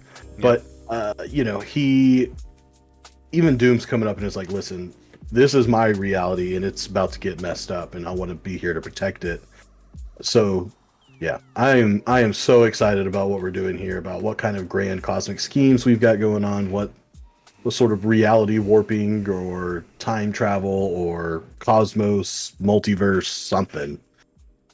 I'm ready for it. I think it's about to get crazy, and Ewing is on fire with this, and I'm really excited with it. I was not expecting it all to be essentially 100% in this run, and two issues into this reboot, I'm like, hell yeah, this is awesome. It almost feels like Ewing kind of went. I just feel like he dug deep into his inner Donny Cates and was like, all right, what can I do? What can I do to just like have some really fucking fun? And that's what we're doing in this book. So that is Guardians number 14, Guardians of the Galaxy number 14. If you're not reading it, we highly recommend it. It's been our pick of the week 2 weeks in a row. And just go pick it up. Just do it. Go to your LCS. Go pick it up. Wait. So next up, Spider's Shadow by Chip Zdarsky, his new What If series. We don't just get one What If. We're getting multiple What If issues within the story, which I really like, so we can expand and really drop the oh shit bombs as much as we want. And this was a close second for me for pick of the week. We get into what this cover really does a good job of explaining what the hell goes on in this issue. I mean, Peter has changed. He has turned into the Venom version of Spider-Man rather than Spider-Man wearing the symbiote suit. Professor Comics says this was a great issue of Spider-Man. I totally agree with you, Comics. It was 10 out of 10. I totally agree. It was so good. We didn't have to wait on this like, well, all this stuff has already happened. When are we going to get into the what if, right? This is 100% what if, and we're dealing with the ramifications of Peter killing the Goblin, and we've got the rest of the crime world going, well, gotta take care of Spider-Man because now he's killing people. And so what we get is Kingpin hiring the other crime lords and bad guys within Peter's realm to go kill him. And so he puts a hit team out on him. On top of that, we've got the symbiote and Peter bonding more and more in this book, much like Eddie and Venom are. And so they're talking in the we rather than you and I. See, Jaden says, LOL, I just want to ask, what is MJ finna do with that knife? She's really not going to do nothing because not going to happen. What we get is Peter realizing, or not realizing, but the symbiote is basically telling him, you need to take charge. You need to establish yourself as the alpha in the city so that everybody can just realize that you're not going to be here to fuck around. And basically saying, like, if you intimidate people enough, there won't be any crime because they're going to be fearful of you. So if you just lay down the law, no one will commit crimes. And Peter's like, that makes sense.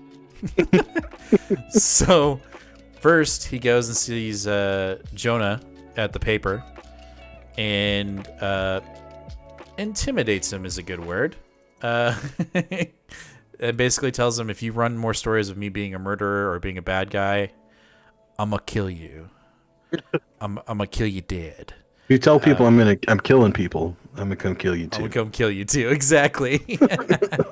And Jonah's like, God damn it, I'm gonna So he gets a little more. I'm not gonna say what happens to Jonah, but something happens to Jonah.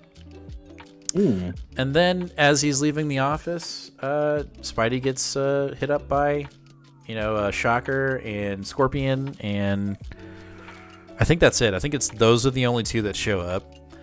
And Scorpion gets choked to death by the symbiote goo. And Shocker gets his arm ripped off, and I'm assuming bleeds to death. Yes. So they're dead. And then we cut to our new group, our new Sinister Six, if you will, basically saying that they had been hired by the Kingpin to kill Spidey, and they should have done this as a group, but now that we've lost two. Then we cut to Kingpin, and Peter shows up as the symbiote Spider-Man, and basically Kingpin's like, by the way, I figured out that you're Peter Parker, and now I'm going to try to find your loved ones, but you don't have any. Must be a lonely existence. And Peter's like, dope. Squish! Just fucking pops his head like a goddamn balloon. So Kingpin's dead in this issue. And then we've got our group again trying to figure out what the hell to do. And we find out that Jonah has now recruited the remaining villains. Oh, see, hold on. Scorpion's arms are offered as a gift to the Kingpin. Oh, yeah, that's right. Yeah. Him and Shocker. That's right. Oh, it's hilarious. The remaining villains are trying to figure out, what they need to do, and you come to realize that Jonah has hired them to go kill the Spider-Man, or to kill him. And before they can, head out, troops, let's go get Spidey. One of Doc Ock's goons is like not listening to him and stabs him in the back and kills Doc Ock. And the person that killed him was Eddie Brock, and he goes, "There's only going to be one person that's going to kill Spider-Man, and that's me." And so Eddie Brock is now on the hunt, and yes, it is the Sinister 3 now, not the Sinister 6. You were correct in that assessment. Comics, you are killing it. Overall, this book was fucking fantastic, and actually, I'll say this. The artwork was not as distracting as issue 1. Issue 2, it came together. I felt like issue 1, I think it was just such a shock that wasn't expecting that style of artwork. And now that I've settled in, I'm like, this is awesome. And I mean, I guess you can really say that about anybody when you've got your superhero like literally ripping people's arms off and squishing heads. I mean, that's what this book is. I feel like we're getting classic Chip Zdarsky in this book. Not classic Daredevil Chip Zdarsky. That's on a whole different level. Yeah. But it's really fun. It's definitely, now that we know that this is a what if issue, that it's been told that now it's a what if issue, like to see Chip just kind of like Game of Thrones, fuck you, fuck you, fuck you, fuck you, just like killing people left and right. I'm here for it. I think it's great, and I really hope that this version of Peter and the symbiote and Spider-Man jump, I hope we do get a multiverse like thing here. You know, like Donny Cates has kind of dabbed in it a little bit, and I really hope that this character does jump out of What If into the main continuity. I think it would be a lot of fun. That would be very interesting. Overall, I'm very pleased with this. We're talking like decimals here. This was almost my pick of the week, like very close. So that is Spider-Man, Spider Shadow, number 2. Number 2. All right. Next step, we have Silk number 3. Yes, I forgot about this one. I'll be quick on this one. I'm still enjoying Silk. I'm having a great time with it. We're getting more character building. We're getting this villain, this build up with this villain. Cindy Moon is, still growing into her own and her circumstances with her job and being Silk. And I'm going to be super quick. Overall, I really enjoyed. This is almost an honorable mention for me. This book was really fantastic. I will be very disappointed when it ends. I know it's a miniseries, and I really hope that it continues. I hope it pushes more, because it's just a good story. It's written very well, and the artwork is really fun. It fits, the style of artwork fits the story very well. And I just want more. I want more Silk. I think it's a fantastic book. So, we're continuing to push this demon cat that's killing other other gangs, and then we've got our main villain here, who is, it seems like she has things under control, but maybe not, so we'll have to see. And she's also figured out Silk's secret identity, so she's been found out. Ooh. So we've got 2 or 3 more issues on this book, so we'll see how it ends, but I'm super excited about this book. James says, no pick of the week, runner-up graphic. I'm disappointed in you, Jim. I agree. Next week we are going to have not only a runner-up pick of the week, but we're going to have the what is this? Honorable mentions. We have to have that too. Okay, yeah. We'll have it. We'll get there. Stefan says, I love how the cat pops out of the panel. Yeah, no.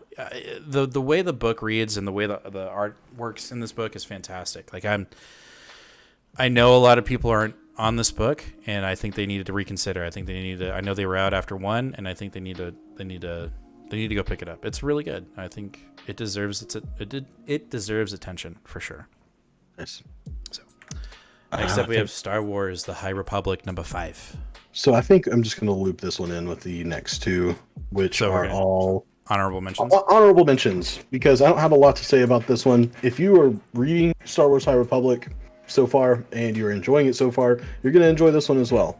Mm-hmm. If you have been a little bit leery about this High Republic so far, and you're like, I need some more action, this issue will fill it in for you.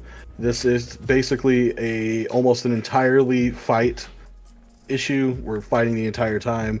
The Drengar are here, the Hutts are here, we're all fighting. Hutts and Jedi fighting side by side. That's weird.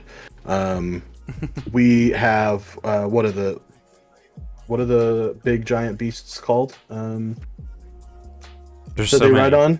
No, the ones that they ride on, the ones that the one that's on the next issue. Shit. Luby, help us. James, help us. The thing that Luke fights in the pit. Sarlacc? No. What's Sarlacc? It doesn't matter. What's There's the just thing a lot. Damn it. I want to know now. Sarlacc is the pit that Boba Fett falls into. Oh, god damn it. Rancor. Rancor. Thank you, Comics. Rancor. In for the win. Yes. We've got people writing Rancors. It's the whole enchilada. I really I enjoyed this issue. I am kind of ready to get off this planet though. It's not bad. It's just me, and I'm just like I'm ready to get off. We do see a little bit of what is going on with Skier, and he's still fighting the infection. He's still fighting, the thing. At one point, okay, this might be the stupidest reference ever, but that TikTok theme where it's like, take it off. I can't take it off. Take it off. I can't take it off. Yeah. They have that little moment with the arm. He's like got his arm that's all the vines and shit. And he's like, I can't take it off. Like it's part of it. She's like, fine.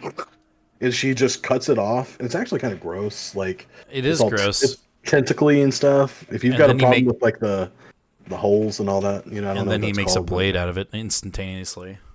Yes, then he makes a blade out of it. And yeah, so we really don't know what is going to happen with Skier. He says he's losing his concentration, he's losing his connection with the Force. I think that really what this arc is supposed to be is setting up the Drengir as the other big bad in the era of the High Republic. We've got the Nile. We know that they're going to be the big bad. On one side, I think this is going to be the other. I think it's very interesting that they have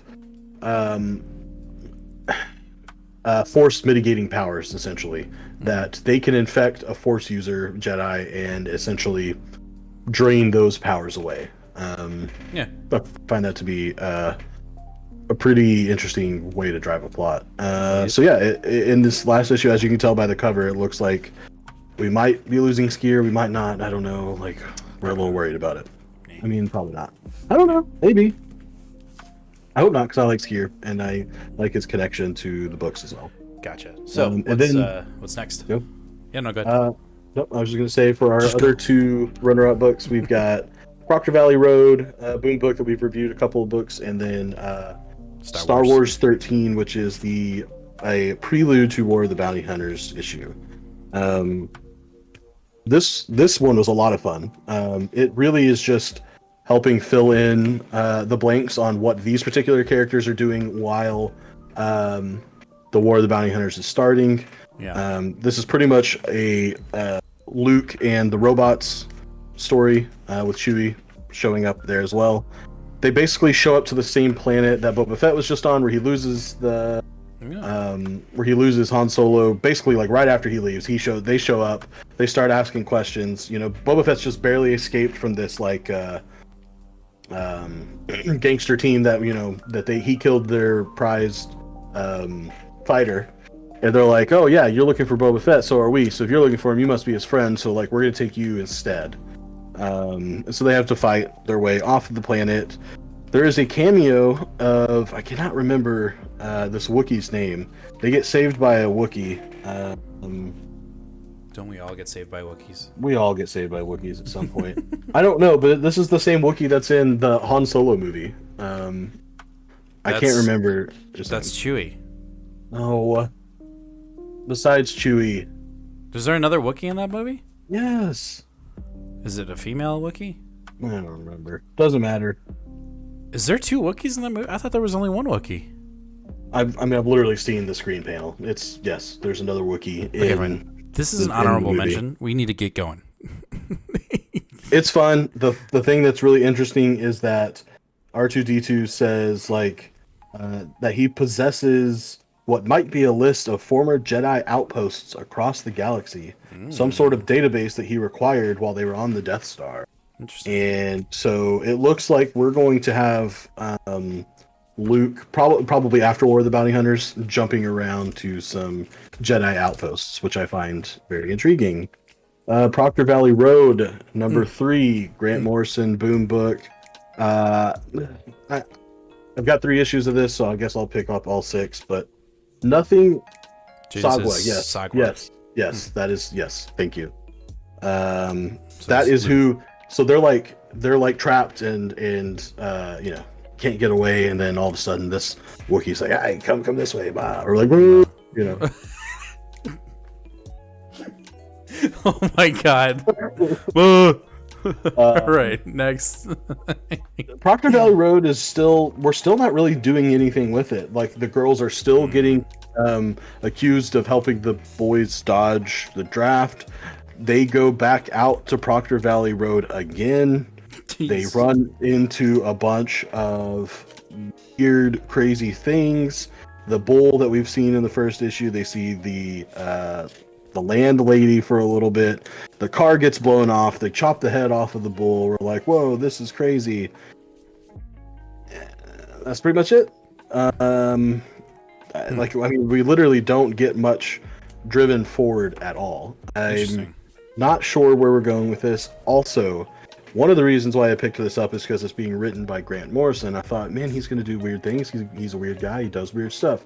This issue is only co-written by Grant Morrison. Seems like he can't even keep up with his book. Alex Child is the writer and is the first credited writer, which means that person wrote more of this book.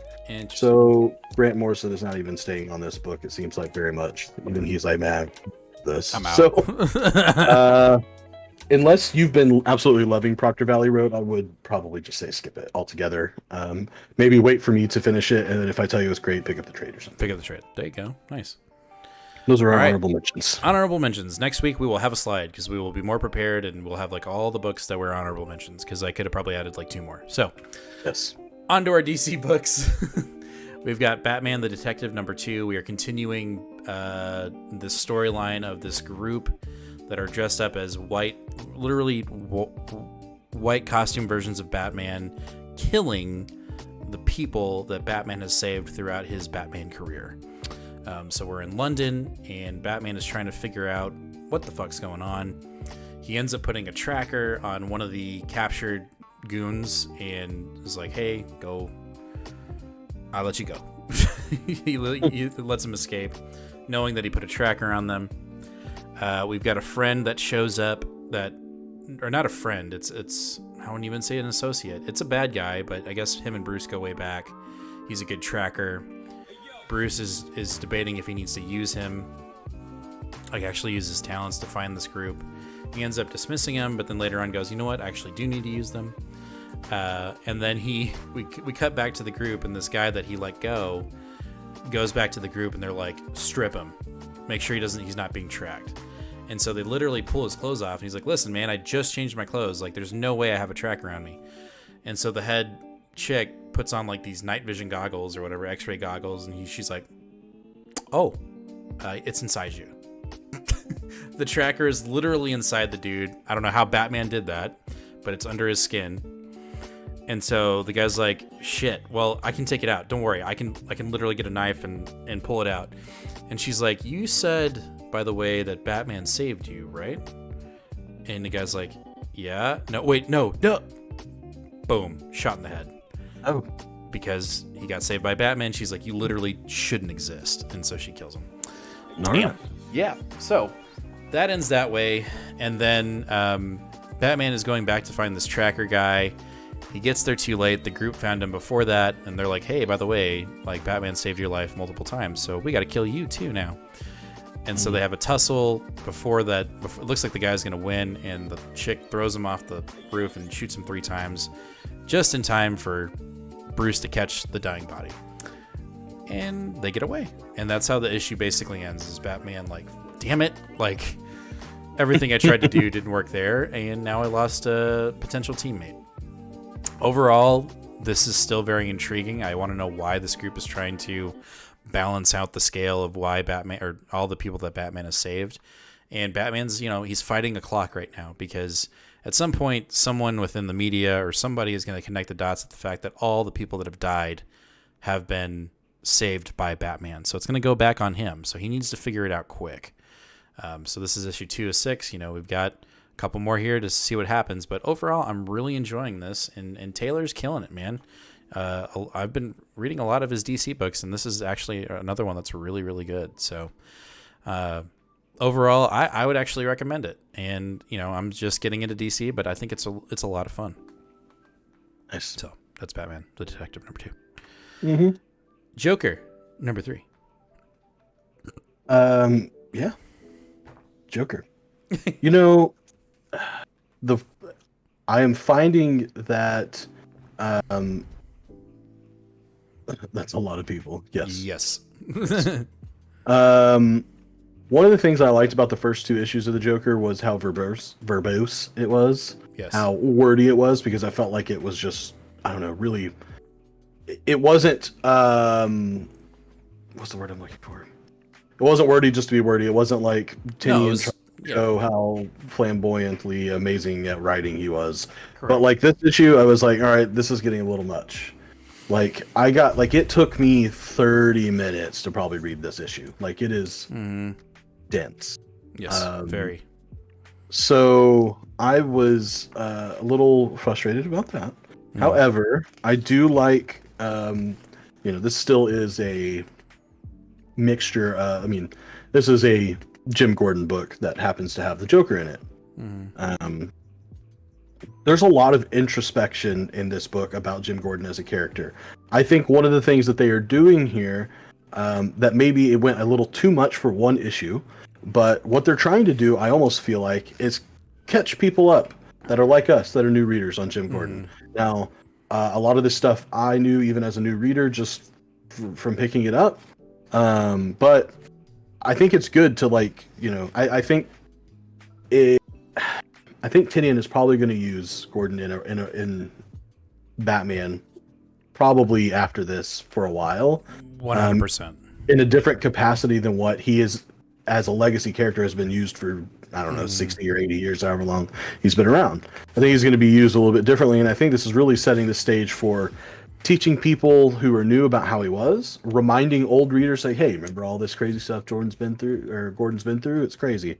And then I also think we're setting the stage for a new era of Jim Gordon. So, I don't want to get in, a lot of the first, literally the first 6 pages of this book is just, and it's literally just almost like not flow of consciousness, but it's very much just Jim inside his head talking about stuff. Yeah, and going through the motions and getting to the meat of the story, I believe. Where he's talking through all the steps he has to take to get to the Joker, right? He's on the plane, he's on the island, now he's doing all the work, and instead of us showing all the interactions he was going to have with those people through dialogue, you're having the inner monologue of what the steps he had to take to get to the Joker, essentially, in this book. Yeah. And I also I like how Tynion is integrating the Bat family, maybe some underutilized characters, or at least characters I haven't seen pop up so far. Yeah. So Oracle, obviously, his daughter is keeping an eye on him, and much more than she is letting him know. They've bugged the plane that he's on, tracking. I can't remember her last name, Stephanie, because I can't remember her last name, but I think Sandra, right now she is. No, so you've got Stephanie and Cassandra Cain are the two that are used here. Stephanie is, I think right now her character's name is Spoiler. She is part of Oracle's Birds of Prey style team, and they're helping her track her dad. Cassandra Cain is who is now assuming the mantle of Batgirl again. She has been Batgirl before. She is now Batgirl again now that Barbara Gordon has stopped being Batgirl. She is also helping track the woman that is Chrysidia, that is the one that hired Gordon. Yeah. Chrysidia, yes. Jaden says Brown, question mark? Yes, Stephanie Brown, thank you. Okay, there you go. Jaden in for the win, man. I know. So basically, we're following Gordon getting to where are they at? Brazil, Costa Rica, Belize. No, not Belize. Right. No. Belarus. She is Jane's least. Not Belarus. That's in Europe. Yeah. Okay, you keep going. I'll look. Jaden, I'd be interested to know why, because I know absolutely nothing about her or anything about her in the slightest bit, or about Cassandra Cain. I just don't know these characters. I need to. But it turns out that Gordon is not the only one that is hunting down the Joker. No. We get a glimpse of Bane's daughter, Vengeance, the hottest spec book character that is now cooled off like ice, is also coming about. And then all of a sudden, literally, you're like, Gordon's knocking on the door, and he's like, hey, I'm still looking for the Joker. And then, boom, door opens, and it's the Joker. That's it. Boom, he's there. Issue 3, we're caught up. But it's not quite what he thought it was. Well, it's Belize. Belize? Thank you. Turns out that he says, I just thought this line was really funny. He says, see, Jim, I don't know if you're aware, but a few weeks ago, somebody gassed Arkham Asylum and blew up half the place. And Jim's like, yeah, I know, you did. You. And he's like, but see, that's the darndest thing, Jim. I didn't. And I was just like, oh shit, you did. Well, okay. What, can you believe that? Can you believe that? I mean, yeah, I'm just gonna believe it because that's what the writer wants me to believe, and I'm just gonna go along with it. Blind faith. Gotcha. And yeah, so it looks like he says someone wanted everyone to think I did, and now one is coming to try to kill me for it. You know, obviously Vengeance is coming to kill him because you know she thinks he killed Bane, or he did kill Bane, maybe, who knows. And so he's like, literally, they just killed my guys in the trees. You better be ready, Jimbo, because here we go. My guy. They pulled out guns and like boom, like they're going. Yeah. So I'm really interested to see where we're going after this, because it looks like shit's about to get real. Because we've done a lot of exposition to get here in these first 3 issues, and it seems like now shit's about to hit the fan. 0 to 60 very quickly in that book. Yeah. Also, the backup story in this book is more punchline stuff, but I almost wonder if this is setting up another character that will be involved. Did you read this backup? I haven't read the backup since like we started. Just because I haven't read it yet. You should read these 3 just back to back because they're shorter. Basically, Punchline gets her shit kicked in by this weird orca lady. I don't know, it's weird.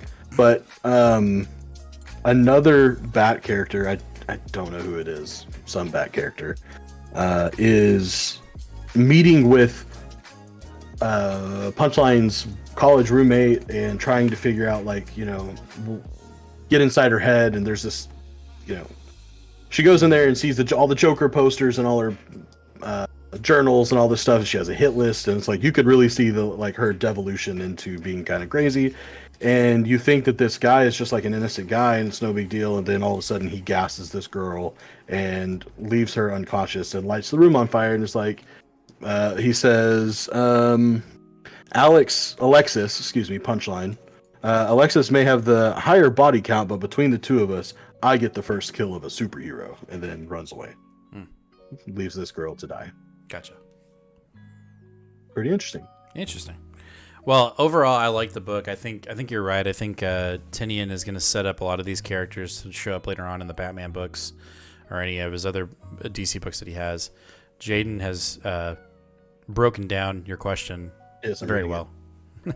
She could beat up Batman in her comic. Nice.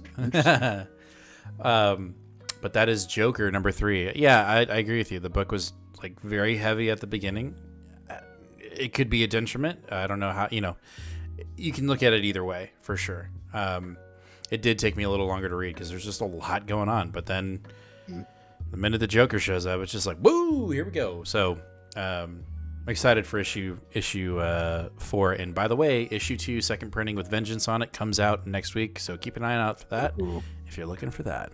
We're going to go into the next DC book. But before we do, we're going to take just a tiny little break and remind everybody, if you're currently watching and you have commented in our live chat currently, you have already entered yourself into winning this slab, this 9.8 Long Shot Saves the Marvel Universe #1.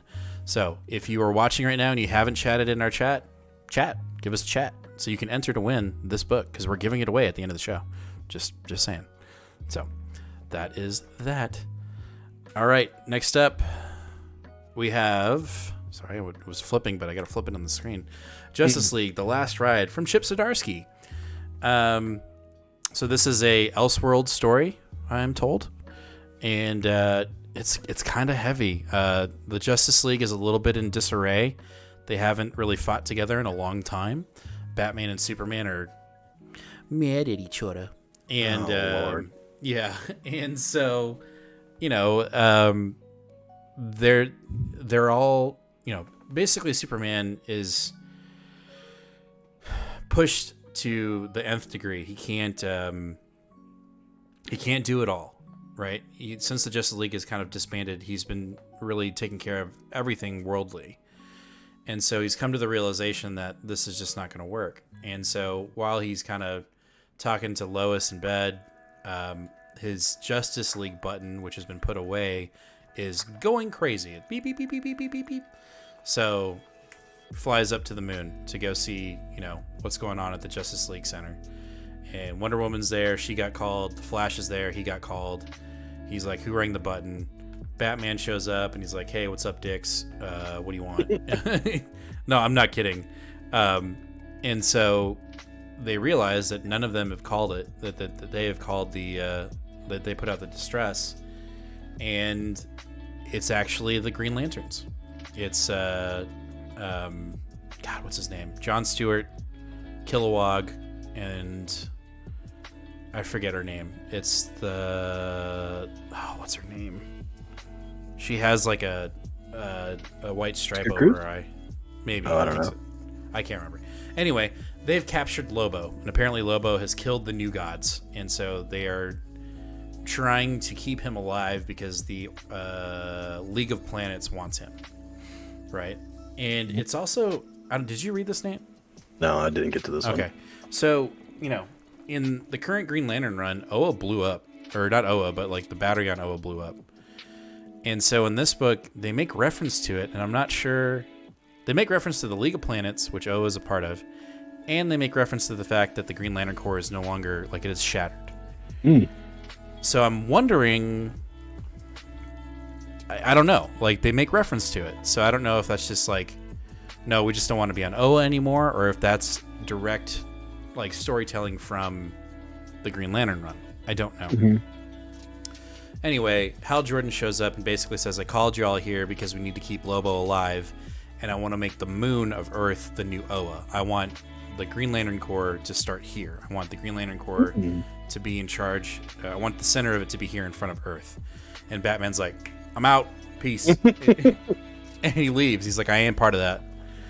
And so Superman and Batman end up having a conversation, saying like, hey, we need this to work because the Justice League is no more. We're not going to be able to work together. Like there needs to be something that keeps Earth safe, and if it's the Corps, and the Corps is going to work with Earth's heroes, it's a perfect plan. And Batman's like, yeah, I just don't know if we need to have that cosmic politics in our neck of the woods. And Superman's like, listen, I know we don't see eye to eye after what happened. And you're like, well, what happened?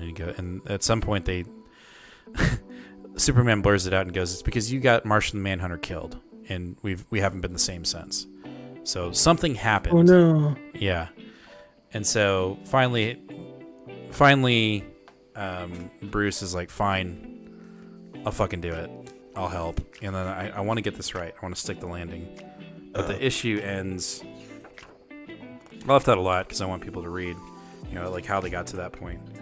Yeah. He goes, I'll help you out. But in order for us to do this right, in order to keep Lobo alive, we need to go to Apocalypse.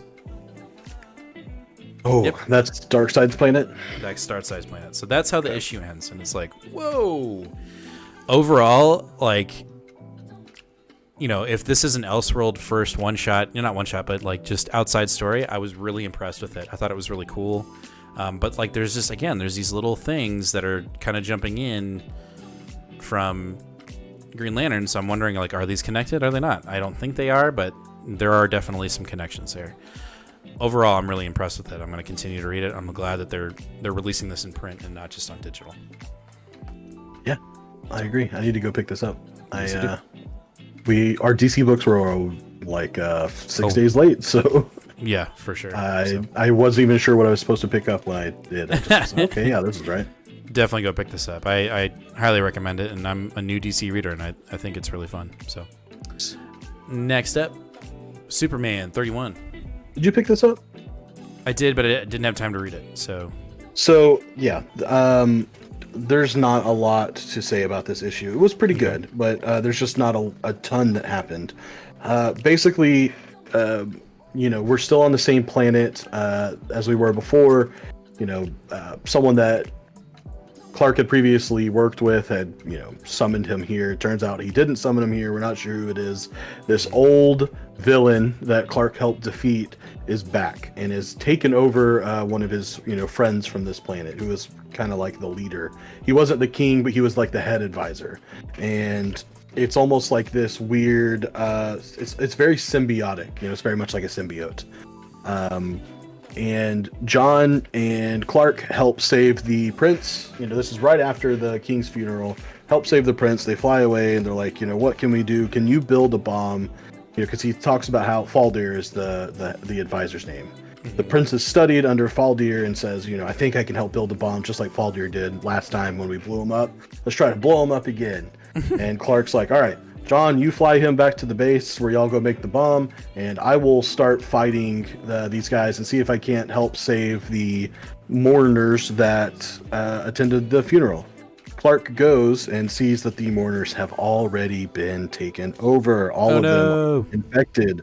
He basically yells out because while they are all infected, it's basically like a hive mind, so he's only talking to one entity. And he yells out and is like, you need to free them right now. Let's do it. And the guy's like, or the symbiote's like, all right, we'll free them together. And then they force all of the infected people to start running towards the giant chasm where that dead body is, and they all just start jumping in. Like hundreds of people just like jumping in. And so Clark's like flying down, trying to grab them and fly them back up and set them down.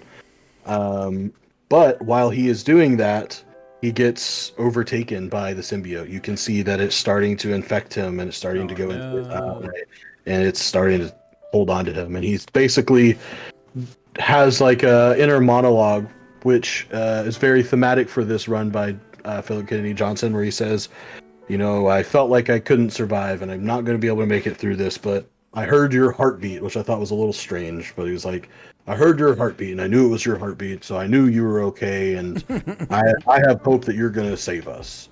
That cuts to John being in the lab with the prince, who is for sure not taken over, but the dude still betrays John. He says like, Jesus. They break, Faldir breaks in there with some other people, and they're like, sorry, man, we're taking you over. We're going to take your powers, and you're done. And John's like, seriously? And the guy's like, yeah, I'm a coward. I don't know what to tell you, man. Like, he's like, but you're not infected? He's like, nah, I'm not infected. But no, still betrayed you. Yeah. And so John, like, busts out of the top, goes flying away, and at that same time, and the art in these last 3 pages are actually quite bad. Not in the style, in execution for trying to convey what it is. Nice. It took me 2 minutes to figure out what was going on. Like, I just kept flipping between the pages back and forth, trying to figure out what is going on. And I still am not sure. Some type of like ship or craft or statue, like something emerges out of the ground. I don't know what it is. Something emerges out of the ground, and then it just says next issue, The Black Dawn. So I think we've got one more issue to wrap this little plot up. Unfortunately, whatever Johnson was trying to build up in here, I don't think is really going to come to fruition. Obviously, in some ways it is, because I think the main underlying plot that he was trying to do was the close family or the close father-son tie, which you do feel in this issue. But the actual A plot of the story and the aliens is just, it's okay. Yeah. It's okay. Gotcha.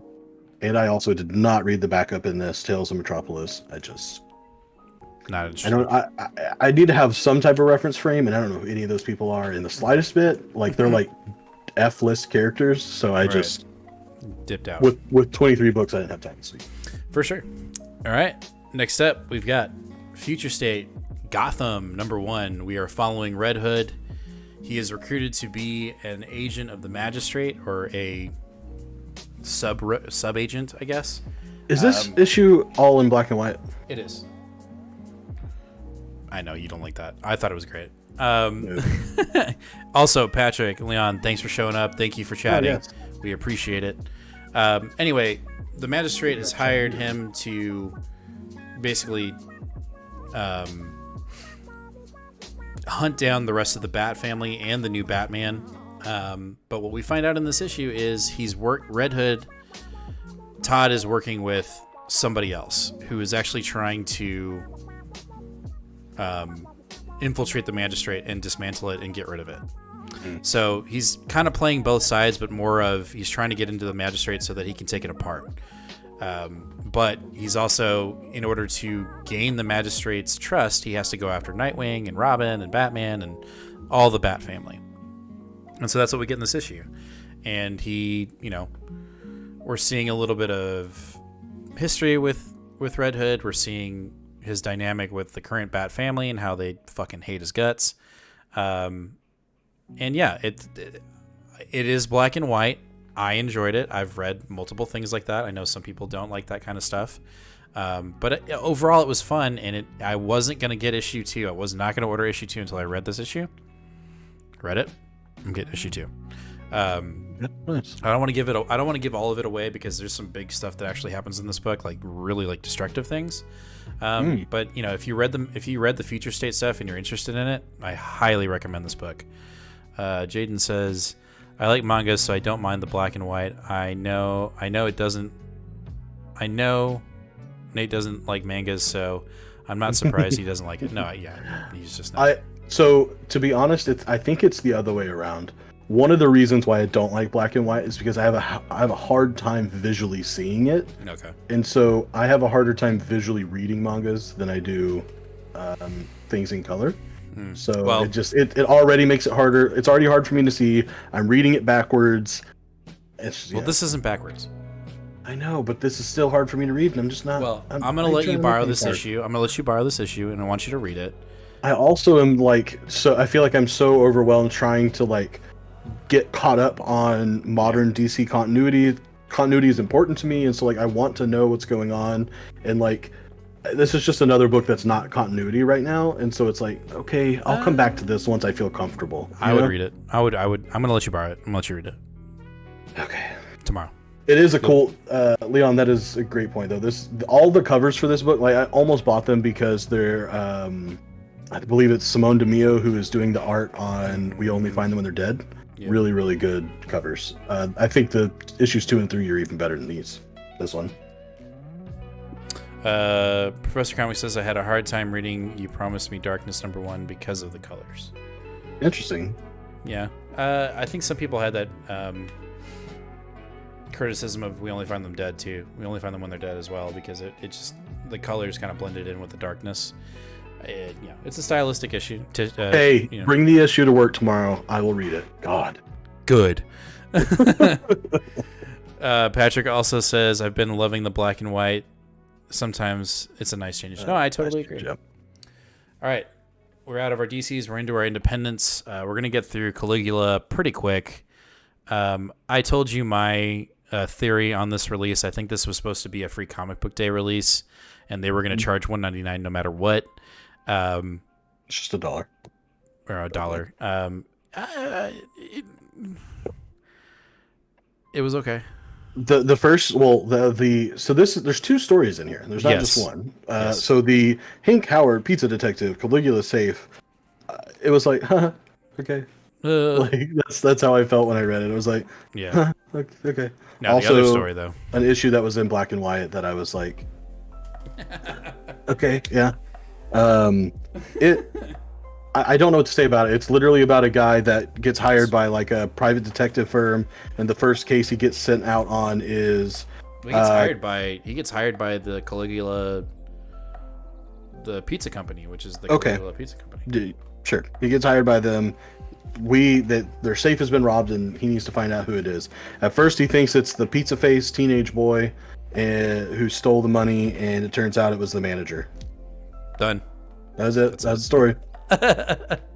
I mean, literally, that was it. There wasn't a lot of humor in it. No. There wasn't there is something in this story that I missed. I read it once, and I thought I missed it. Maybe I should go back and read it, and I just didn't care enough to do it. Leon, yes. We Only Find Them When They're Dead. It's doing the covers and the interior on that. That's the only stuff I know for sure from Simone DeMio, but very good. Do it. The second story in this Caligula's safe is Safe Now by, of course, Bad Comics regular Matt Kent. Hey. And I am super interested in this. Yes. This was really cool to me. Which really sucks because I want to say hey, let's not spoil it because you should just go out and get it. You can't. Yeah, you can't go out and get it. So you can't get it for $1 anymore. Well, you can only buy it secondhand now. Yeah, that's what I'm saying. So right. So I will go ahead and spoil it because it's a good chance you're not going to get a hold of it. Probably. This issue was another of the Bad Idea Comics' actual bad ideas, where you can only buy this comic on Wednesday when it came out for that. Then after that, at midnight, All the comic shops had to gather up the issues they didn't sell and send them back to Bad Idea. That's it. You're only allowed to get the first day. So this issue, or this little story in here is a superhero story, which we haven't seen from anything on Bad Idea yet. We get a few characters. We get Deepfake, a bioengineered organic AI. We get Spear, who thinks he's the leader. He's rich and full of shit. Yep, Batman. it's Batman. Numb, he's indestructible. It's his powers. And then you have Saver, who is actually the one who is narrating the story. And Saver has the ability to go back in time and restart things. Now, he cannot jump time, so he can't jump forward. I'll go back. But he can go back in time. But he can't, again, because he can't go forward. If he jumps back 10 years, he's got to relive those 10 years. He jumps back 5 minutes, he's got to relive those time. And so basically what we see is the team fighting a monster, which is a perfect homage to the monster in Fantastic Four #1. If you see his face, you can definitely tell that's what that is. And then 2 of the 4 teammates get killed right off the bat. One gets fried by electricity. Jaden says that makes no sense to send them back. What the hell? No, well, we'll get there. So, will we? Don't we? Why they would send him back? Why they send him back? No, he's talking about the issues. Makes no sense why they would send the issues back. I thought he was like just talking about the story. No. So, Yeah, that's why it's bad. Jaden, I'm not sure if you're familiar with Bad Idea Comics, but It's bad. the name is very intentional. That it is a bad idea, and that's the point. Their whole shtick, and I don't know if I'm really into it or not, is that they're going to do comics their way, which is different and new and whatever. And if you're going to say this is a bad idea, and they're going to say we don't give a fuck. So Exactly. I don't know. I don't know how I feel about it. We are very fortunate enough that our jobs allow us to get to the LCS when we need to pick up our books. That we have a great LCS, Collected Comics Fort Worth, which you should totally shop at if you can. That helps us get these books, and so we've read everything by Bad Idea, and they're putting out a lot of good stuff. But it is like burning a book. Yes. I don't know, man. It's it's weird. It's weird. They are literally trying to be meta. They are trying to make bad ideas and see what happens with them. Make bad decisions and see what goes on. And even in their release, it's like the whole idea was just to not price gouge and scalp, and then all they've done is created a new sect of price gouging and secondhand buying, where people are buying ENIAC #1 for $100, and you're like, So the whole point was one of their things was there's no such, they're not going to do extra printings. So there's going to be first print, then there's going to be not first print. So let's say ENIAC gets printed 10 times. You won't be able to distinguish print #2 from print #8 from print #10. It's just going to be called not second print. There will be literally no indicator, not on the barcode, not on the inside, nothing. There's no way you could ever tell. Right. And what that did was that the first week that ENIAC #1 came out, where the only difference was that the ENIAC lettering was white instead of black. The book went through the roof. People were paying $100, and all they needed to do was wait the very next week for the second printing to come out for $3.99. So they literally kind of backfired on them there. The other thing was they were like, people need to support your comic book shop, so you're not allowed to buy ENIAC #1. When you buy ENIAC, which is a 4-issue series, you must pay for all 4 issues right up at the bat. up front. Up front. So you're going to make a commitment to the story and a commitment to your comic book store that you're actually going to buy all the issues. Yeah, you're right, Patrick. It's exactly what it's an experiment, and it really is. It's industry vets that have decided that they're going to try to upend the industry and see what they do. And they're doing it. Anyway, you're gonna have to cut this out of the YouTube video. I like it. Anyway, continue. So in this story, 2 of the characters get fried. One guy gets fried. He get fried to a crisp for electricity. The other one gets impaled, and so Saver is like, shit, now I got to go back and we got to redo it. So it turns out that he says I had to save, start over, study the situation, go back, do it again. Okay, now this person died. Shit. Okay, I got to redo it again. Go back. This person died. And so he basically says like, and the characters themselves, all the other ones, they never know. Like they don't remember their deaths. They don't remember any of the stuff. So for them, this fight was like 3 minutes and it was like no big deal. And so for him, it was like, I think he said 30 hours straight. Yeah, just of trying back to and get forth. trying to get this fight correct. And so he was like, this fight, is a little bit of a blessing and a curse.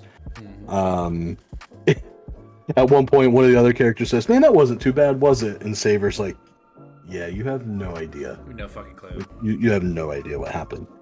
And then we get a flashback. It says a flash forward 1 year later, somewhere in the American Southwest, and it is just destruction, like buildings destroyed. It looks like total chaos, and we see the 3 members of the team yelling at someone, saying, "Quit fucking around. You need to reset this. The world is in ruins. Like, this is all your fault. Go back and fix this." And they've got Saber pinned up to the wall. He's super bloody. He's got an eye swollen shut. And he says, like, "No, I'm not going to do this again." And he's like, I've told you time and time again, I've gone back. Like, I've gone back and tried to stop the apocalypse so many times.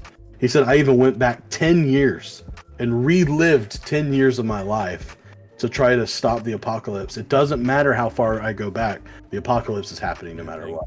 I can't stop the destruction of the world. He says, I can't change it no matter what I do. This is as good as it gets. And I saw this story, and then it's panning out as it does that. And then you get a glimpse of the United States from space. And the United States is just riddled with craters, massive craters. Yeah, like it's intense. But my favorite part is that it says to be continued. To be continued. So it looks like Matt Kent is actually going to continue the story, maybe in another Bad Idea book. I hope he does, because that was really good. This sci-fi story is really cool. So that's not even mentioned in the title of this book. No, it's definitely a Trojan horse then.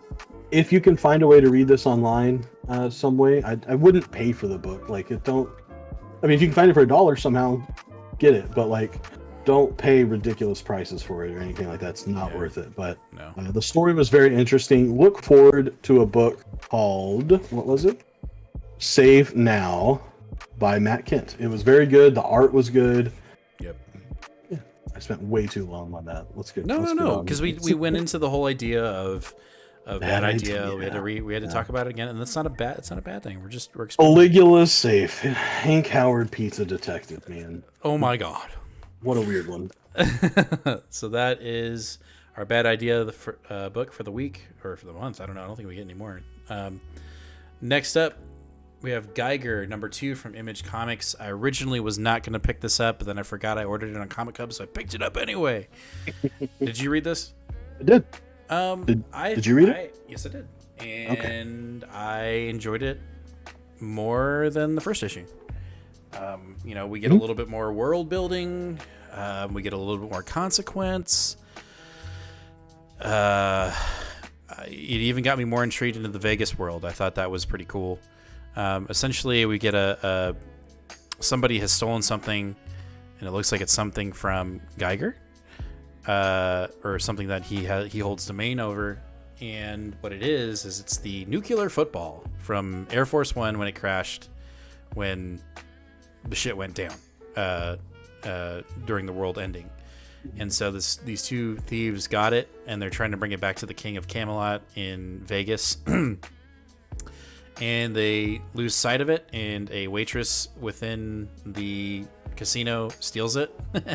And she tries to take her kids and leave, tries to leave Vegas. And before she can, the King's knights track her down. The kids see their mom die. They run with the briefcase.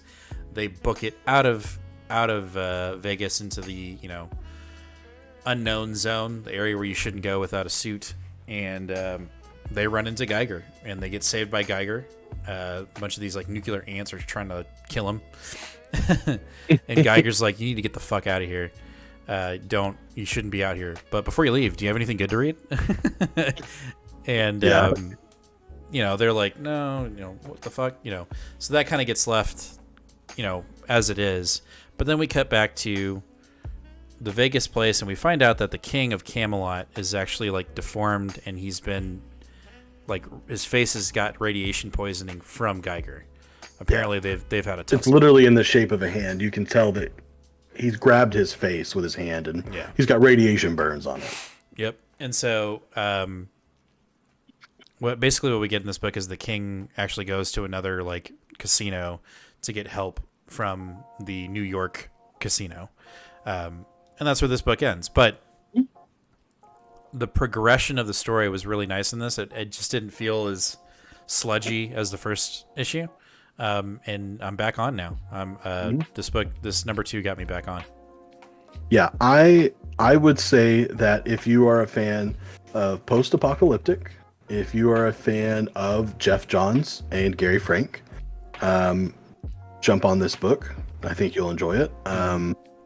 And Jeff Johns clearly is a big fan of the game Fallout New Vegas. If you have played Fallout New Vegas and you enjoy that video game, and you're like, man, I wish someone would kind of make a comic book about that. That's what this is. Like, I literally am pretty sure Jeff Johns was playing that game and goes, I have an idea. Yeah, no doubt. So I liked this issue. I enjoyed it. I am not on 100% for anything after like issue 5 or 6. Right. But we'll see. I think I'm gonna give it a B start. Yeah. B plus definitely. Start. It switch it. Issue 1 acted more like issue 2, and most series in issue 2 probably should have been issue 1. I think they could have flipped this, and then we could have like time traveled back and saw how we got here. I think they could have totally flipped issue 1 and 2 for sure. Yeah, Jaden. I mean, I would say especially like I'm just now starting to get into Jeff Johns. I haven't read a bunch of his stuff. But I very much can hear his voice in this already. So if you do like Johns, and I know Jeff Johns and Gary Frank have done work together in the past. I'm not sure what it is that they've done. Might have been Green Lantern in the later run, because what I'm reading right now is that crazy guy. What's his name?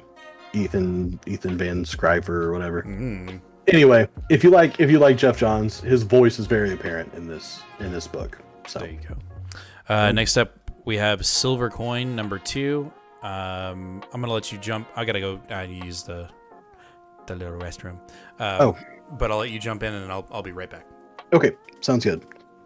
Silver Coin. So this is the second issue of the 6-part horror anthology. It's better. Yeah, Patrick. The first issue, it felt like on Geiger they were trying to do maybe a little bit too much, and then the second issue was like, you know what, we don't need to fit so much in, we'll just focus, and they stayed focused on a smaller portion of the story. So I feel like when I first read issue 1, I don't remember what I said, but I felt like it was, I don't know if I can recommend this or not. After issue 2, I definitely feel like I can. Silver Coin, second issue of a 6-issue anthology horror series. All of it being drawn by Michael Walsh, and then the writer, each story is different. The first issue was Chip Zdarsky, which obviously I picked up and was a little bit disappointed by. It wasn't a strong Chip Zdarsky book.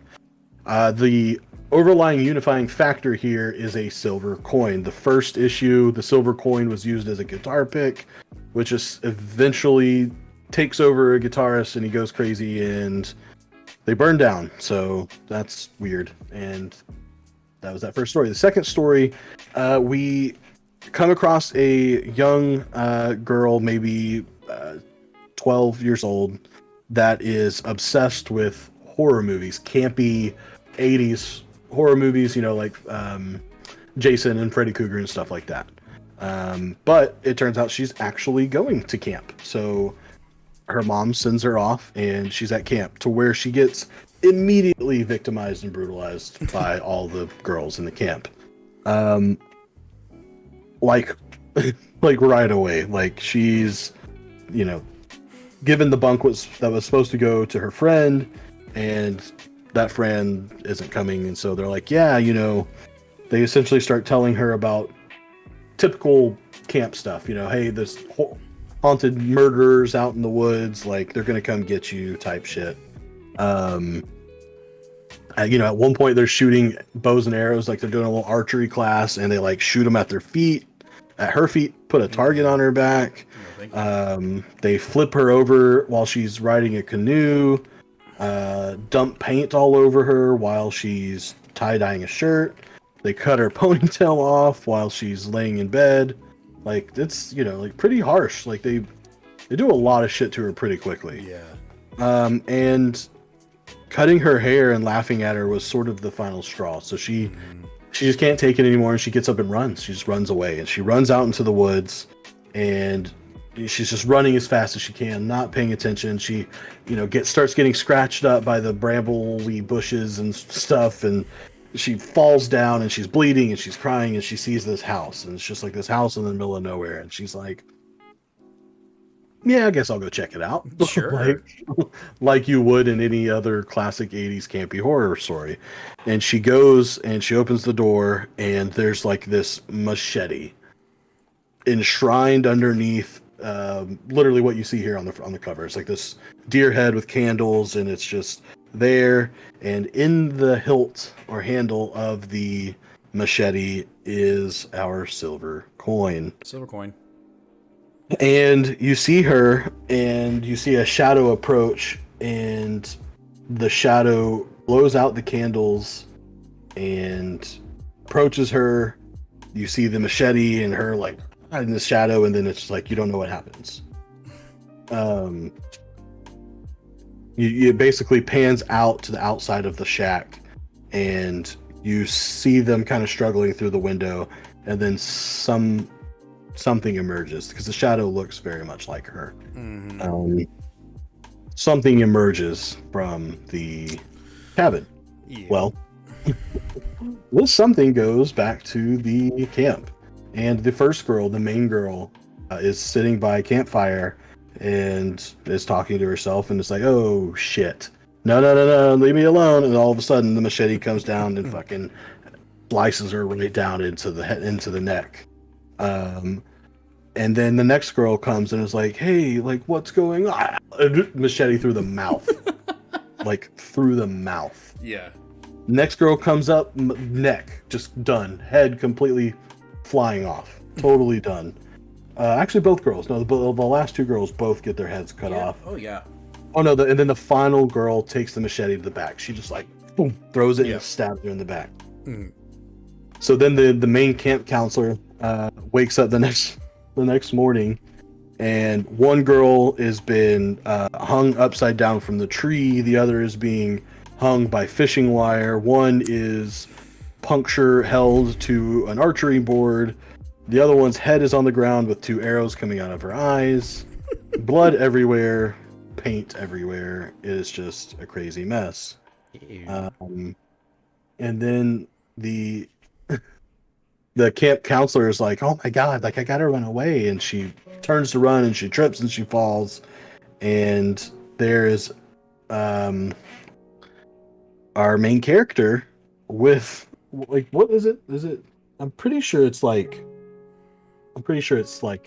one of the other girls' faces cut out on her face, like Hannibal. And she chops the camp director as well. But while she is chopping her to bits, the silver coin comes loose from the handle and starts rolling away. And then she immediately stops and it's like, what's going on? Like, Patrick, what have I done? He's like, Patrick goes, ha, classic. Yes. This is a very gruesome book, but it's also very 80s campy. Yes, very. And so the girl, the silver coin rolls away, and she is basically not under its spell anymore. And she's basically like, oh no, what have I done? What have I done? Oh, cheat. And then we see the silver coin roll down the hill, roll, bounce off of a rock, and land on a log in a lake and float away. So we'll have to see where the silver coin ends up next time. And we have Ed Brisson on the book. So another reason why we jumped on this too is because the writing staff is absolutely phenomenal. So Chip Zdarsky first, we've got Kelly Thompson second, Ed Brisson's coming up, and then we have Jeff Lemire and someone else, I don't remember, coming up. So all amazing writers. I enjoyed this issue a lot more than the first issue. This was very much just like Kelly Thompson doing an homage to 80s campy horror flicks. It was fun. I liked it. Patrick, I would definitely check it out for sure. It's good. It's unsettling, but it's really good. It is definitely unsettling. Also, but it's yeah. Also, it's Robbie just said on his show that it's been picked up. It's no longer a limited series. It's going to be an ongoing. Oh, interesting. So it's going to continue to move. Okay. I'm excited. Because it was supposed to be just a 6-issue. Correct. It is. It is going further than that. I wonder if the original artists are just, writers are just going to rotate, or if we're going to bring in new people. I kind of hope it's like a mixture of both. You know, I would really love to see like Ewing on this book, or Tinian on this book, or I would kill to see Tinian on this book because the dude can write horror. Or Donny Cates on this book. I was thinking, don't meme me. Anyway, I think. Yes, Jaden, it was way better than the first. I mean, personally, No, I agree with you. I think the first one was kind of like. See, Jacob liked the first one more, so. I thought the first one was good, but this one, I think this is again, it did the flip, right? I think if they had done this issue first, and then done Chips, I think the balance would have been found a little better. I think you could have. I think this would have been your wow factor. So. It's all right. Anyway. All right. After that, we've got another Image book, Time Before Time, #1. This book for me came out of nowhere. It was suggested to me, I don't think at the store. I think I saw it on Twitter, and someone was like, "You need to go get this before, make sure it's on your FOC, like pick it up." I really liked this book. This was in my top 3. Oh wow. I enjoyed it because of what happens at the end, right? So what you have is you've got this group, syndicate group, if you will, who are time traveling and dropping people off and or picking up things or dropping off things within certain times within time, like jumping back to the 1960s or jumping forward in time or whatever. So we catch our main guy dropping off a family who's on the run from somebody, I believe in the 1980s, like 1985 or 86. And as he's dropping off this family, 87. This one, when they're dropping him off, he's dropping him off at like a hotel, and the kid's like, "What's the Wi-Fi password?" And our guy's like, "Yo, Wi-Fi isn't going to be invented for another like 10 to 12 30 years. something like that. I mean, no, I don't remember. I think it's like 10 to 12. 10 years is what he says. Yeah. And the kid's like, "Wait, what?" And then he goes away. Like, he just disappears. And so what we find out is this guy is basically under contract, or he's got a debt to pay to this group, so he has to work these jobs. But jumping in time, you get sick, you kind of get tired of it. He's just over it. He doesn't want to do it anymore. And he's got this idea to steal one of the time machines. And he's recruited his friend or coworker to help him do it. And so they're kind of like playing the idea of doing this. And the one friend's like, I think it's a bad idea. And he's like, "No, man, it's great. We can just go back in time. They'll never know that we went back, and we can just fucking live and not be in debt to this group." And so one night they're getting ready to steal one, and their boss shows up and is like, "Hey, Joe Schmoke didn't show up today. I need 2 runners. I need someone. I have 2 jobs, and y'all are here, so convenient. Let's do it." And so his friend goes forward in time, and he goes back in time. And he drops off a guy that essentially killed a bunch of people and is going back in time to just run away from the cops.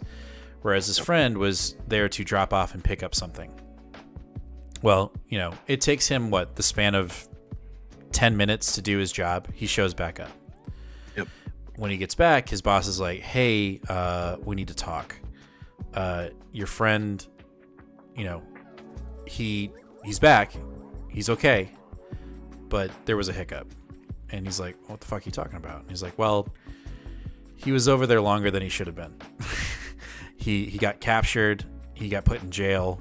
He got run through the ringer, and essentially he went forward in time and stayed in forward in time for like 30 years, just a long amount of time. So when he got back, he was an old man, to the point where he was basically gonna die, like he was on his deathbed.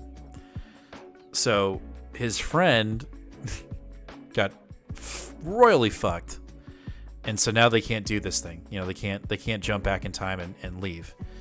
And he's like, "There's got to be a way. Like, we got to figure something out. Maybe we can like transfer your consciousness or whatever, like fix your body." And he's like, "No, you know, the place that I went back in time for, they have a drug that basically once you take it, the next time you go to sleep, you just die peacefully. Yeah. And I've already taken it." And he's like, "Bro, it's been 10 minutes." Like, and he's like, "Well, you're gonna have to go have fun without me," and dies. Yeah. And so this guy is like, "Well, what the fuck? What am I supposed to do now?" And so he gets really pissed and he goes to one of the machines, and as he's like kind of, I guess, hitting it, just like upset, this lady just starts running through their area and is like, "Get in the machine now. Take me here." And he's like, "What?" And she's like, "Don't fucking ask questions. Get into the machine now. We gotta go." And before they can, she gets shot. They get into the machine. They jump, right? And I don't remember where they jump to. They jump to some... You don't know, so it's scrambled. So it's usually like in big bold letters across the top of the panel. Right. And in this one, you can't tell what year. It looks like 63, but you can't tell what those first numbers are. So you have no clue where they're at or what year it is. So they jump, and you don't know. And he's like, "What the fuck?" And he looks down, and she has a badge on. He pulls the badge. She's with the FBI. And the issue ends there. And you're like, what? What? I really enjoyed it. It really reminded me of like Looper, the movie Looper. I don't know if you've ever seen that movie. I have. I really liked it. I thought it was fun. Yes. So I didn't think of Looper when I thought of this. I thought of Umbrella Academy. So if you have seen, I haven't read Umbrella Academy, but I've seen the show. And if you think about the time traveling people, those are like assassins, but the time traveling, the way it works there, it's very similar. That part I really liked, and that part did really well. I'm intrigued by the whole she's an FBI thing. I'm intrigued that we don't know what timeline they're in. I really enjoyed the like, oh, the friend's old, and like that was just a very sci-fi classic thing to do. Mm-hmm. However, I will be picking up the next issue, but I'm very leery about where we're going, because what drew me about this is the possibility of time travel and the implications of jumping around. However, if they're just going to be stuck in wherever they're at now, that I'm not interested in that. Like, I mean, maybe I will be, but I hate whenever it starts out, it tells you the possibilities. Like, look at all the craziness we could do. We could be jumping into 1963, then the year 3000, then 2055, and like all these things, and then after the second issue, you're just stuck in the same place the whole time. It's like, don't set me up for that. Also, the art in this was not good, and that is, sorry, that's not the way I should have said that. I liked the art. I liked the art. I did not prefer the art in this. To me, that was it is really not rude. That was rude. You're right. That was rude because someone worked really hard on this and did a way fucking better job than I ever could. So excuse me. The art wasn't for you. Distracted me on this book. Okay. So, Jaden, yes, exactly. Like that was when I was reading this the whole time. I was thinking Umbrella Academy. So. I thought it was good. I liked the art. I enjoyed the art. I thought it fit perfectly with like the whole scrambling and just like all over the place.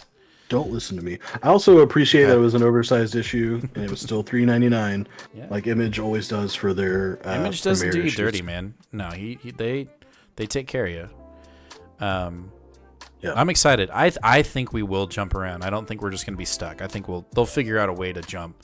I think that's how the series has to survive. You don't introduce a mechanic like that and be like, and we're done.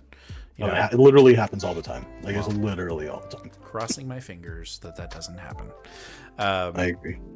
Overall, I really enjoyed it. I'm excited for the next issue. I'm glad this got picked up. I'm glad Jacob told you that you needed to pick it up. Now that we, we're talking about scaling back our books and we're just adding and adding and adding and adding. But I'm glad I'm adding this one. I think it's going to be fun. Well, especially when we have weeks like this where literally our independent issues are just as big as our DC and Marvel. I love it. I love it so much.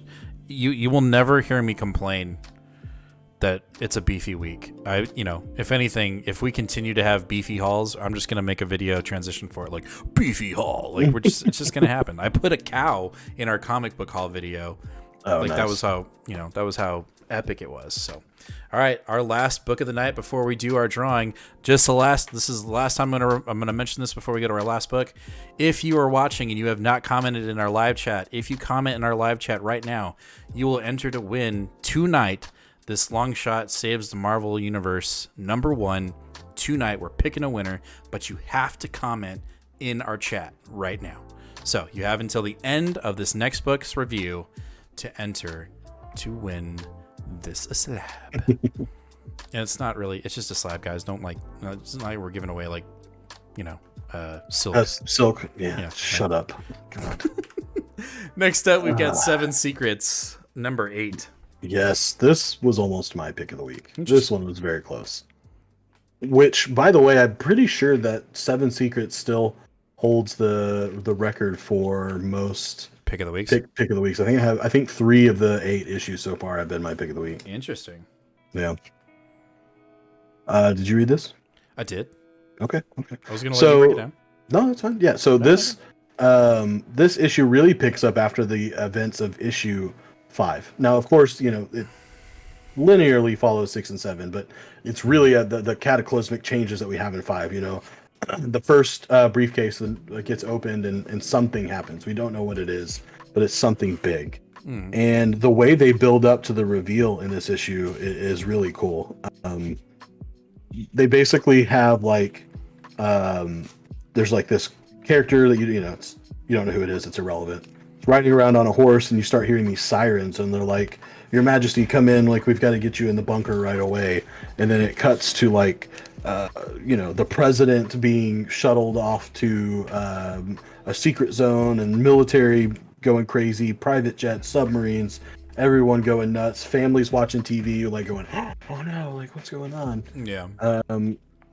And it turns out that what the first secret is it is a country killer. That's what they call it. So they're in Switzerland when the briefcase is opened, and Switzerland is now literally gone. It is a black hole. There is nothing there. There is a satellite feed from space, and there is nothing but black. Can't be neutral if you don't exist. Is. Okay. Yikes. So it was it was a big giant weapon. So that was, I don't know, it's just really impactful. These secrets, they don't nothing to fuck with. Right. And we kind of get the answer that was a little ambiguous. We always were kind of wondering what are these? Is this secret knowledge? Is it a weapon? Is it a tool? Now we know at least #1 secret was a weapon. So then we're essentially getting the formation of the group post black hole, of them getting together and trying to regroup. And we also get a behind the scenes look at the seeker. I can't remember the main seeker. I can't remember what his name is, but the son of the main lady that was the keeper of the first secret. Oh yes. Yeah. He's really trying to get everything together. He kind of goes berserk at one point, and like some guy that's like just trying to give him information, he just like beats him to a bloody pulp. Well, he's hell bent on getting the secrets, but he's also hell bent on keeping them sealed. At least because that was he Yeah. wanted to use that weapon, right? Like he wanted that. He didn't want it to be used, and so. But he wants it for himself. He doesn't want it for the organization that he's with. Like he's clearly Right. out for himself. Yes, and also like you could tell that like while he was clearly against his mother, like he's pretty damn burned up that his mom's dead now too. Yeah. And so yeah, this issue is really good. Like this issue has a lot of heart to it. The art is fantastic on this book, which That again is I so know weird to hear you say, man. it is It's so weird to hear me say you because when we did, almost a year ago now, when we did our preview for issue number 1, we got our Yeah. special early preview, and I said the only thing that turned me off on this was that the art was too anime looking. And I've learned a lot since then. And, no, this art is great. The writing is good. It's Tom Taylor, so I mean, you have a feeling it's going to be good. Yeah, and it's just more of the same,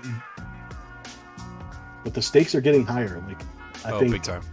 I think that I'm hesitant to say this because I don't want it to happen, but I know it's coming, so I just want it to happen.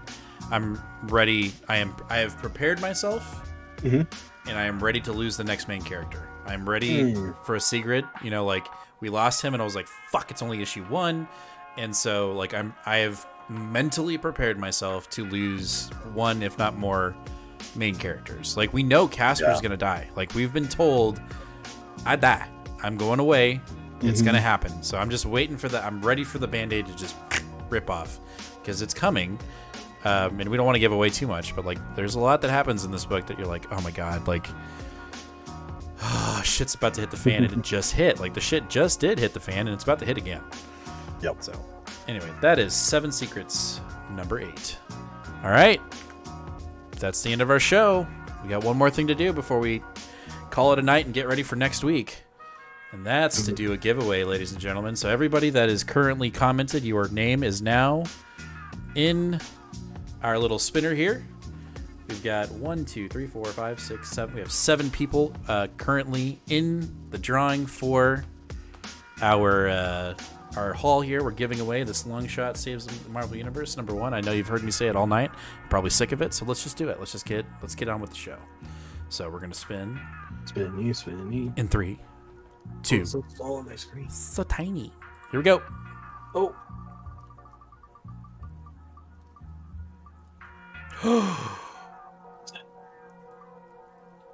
Oh, Eric Bosa. Wow. You are the nice. winner. It looked like Jaden was going to get it, but it tipped it right at Eric. So Jaden, I'm sorry. Next time we will get you next time. But Eric, you are the winner. We will figure out a way to get you this slab. And yeah, that was fun. I'm really glad. You know what? I think we should do more of these.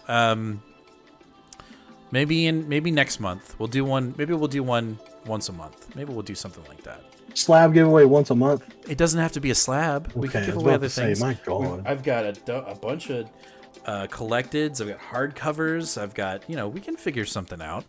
Yeah, I've actually been working on an Image First haul that we can give out. So there It's we like go. volume 1s of a bunch of cool issue of Image books, like trades. Perfect. So we are going to work on giving stuff away every month, and this is how we're gonna do it. So again, thank you everybody that watched tonight. We appreciate it. We're glad you're here on this journey. We're super stoked that you're here listening to us talk about comics for 2 hours, almost 3. But hey, man, this is what we like to do. We like to have fun. We like to talk to the community. We want to build this community, and most importantly, we want everybody to read more comics. We want you to go out to your LCS if you have one near you. Go support it. Buy some comics. If you live here in the DFW area, we highly recommend collected comics and games. But there are plenty of other stops in the DFW area as well that we'd love for you to hit up. We've got Duncanville Bookstore over in Duncanville. We've got Titan Comics over near Addison. We've got Pegasus and Zeus Comics over in Dallas. There's a ton. I'm leaving out a lot. There's Wild West Comics in DFW. If you have not made an LCS your home yet, go check it out. Google it, find it, go read more comics. Yeah, we want you guys to join us in this journey. We're going to continue to push our reviews. And yeah, you're right. Comics. It was Professor Comics. It was a beefy. It was a beefy show. I want to ask this really quick before we go. Okay. Would y'all, everybody in the chat, would you buy a Two Fat Guys Pooless shirt that said, "I like beefy halls"? Oh God, that's what? I think it's great. I'm gonna make it. Hey, look, Lee made it. Hey, Lee. We'll see How's you it at the going, shop Lee? tomorrow. Perfect. Yeah, we will see you tomorrow because we got to pick up our books for release. But anyway, thanks again, guys. Let us know in the comments if you want us to make Two Fat Guys merch. Maybe it might not be I like beefy halls, but we'll figure something out. We're thinking about making some merch too. But thanks again for watching, guys, and as always, please read more comics. We'll talk to y'all later. Bye-bye.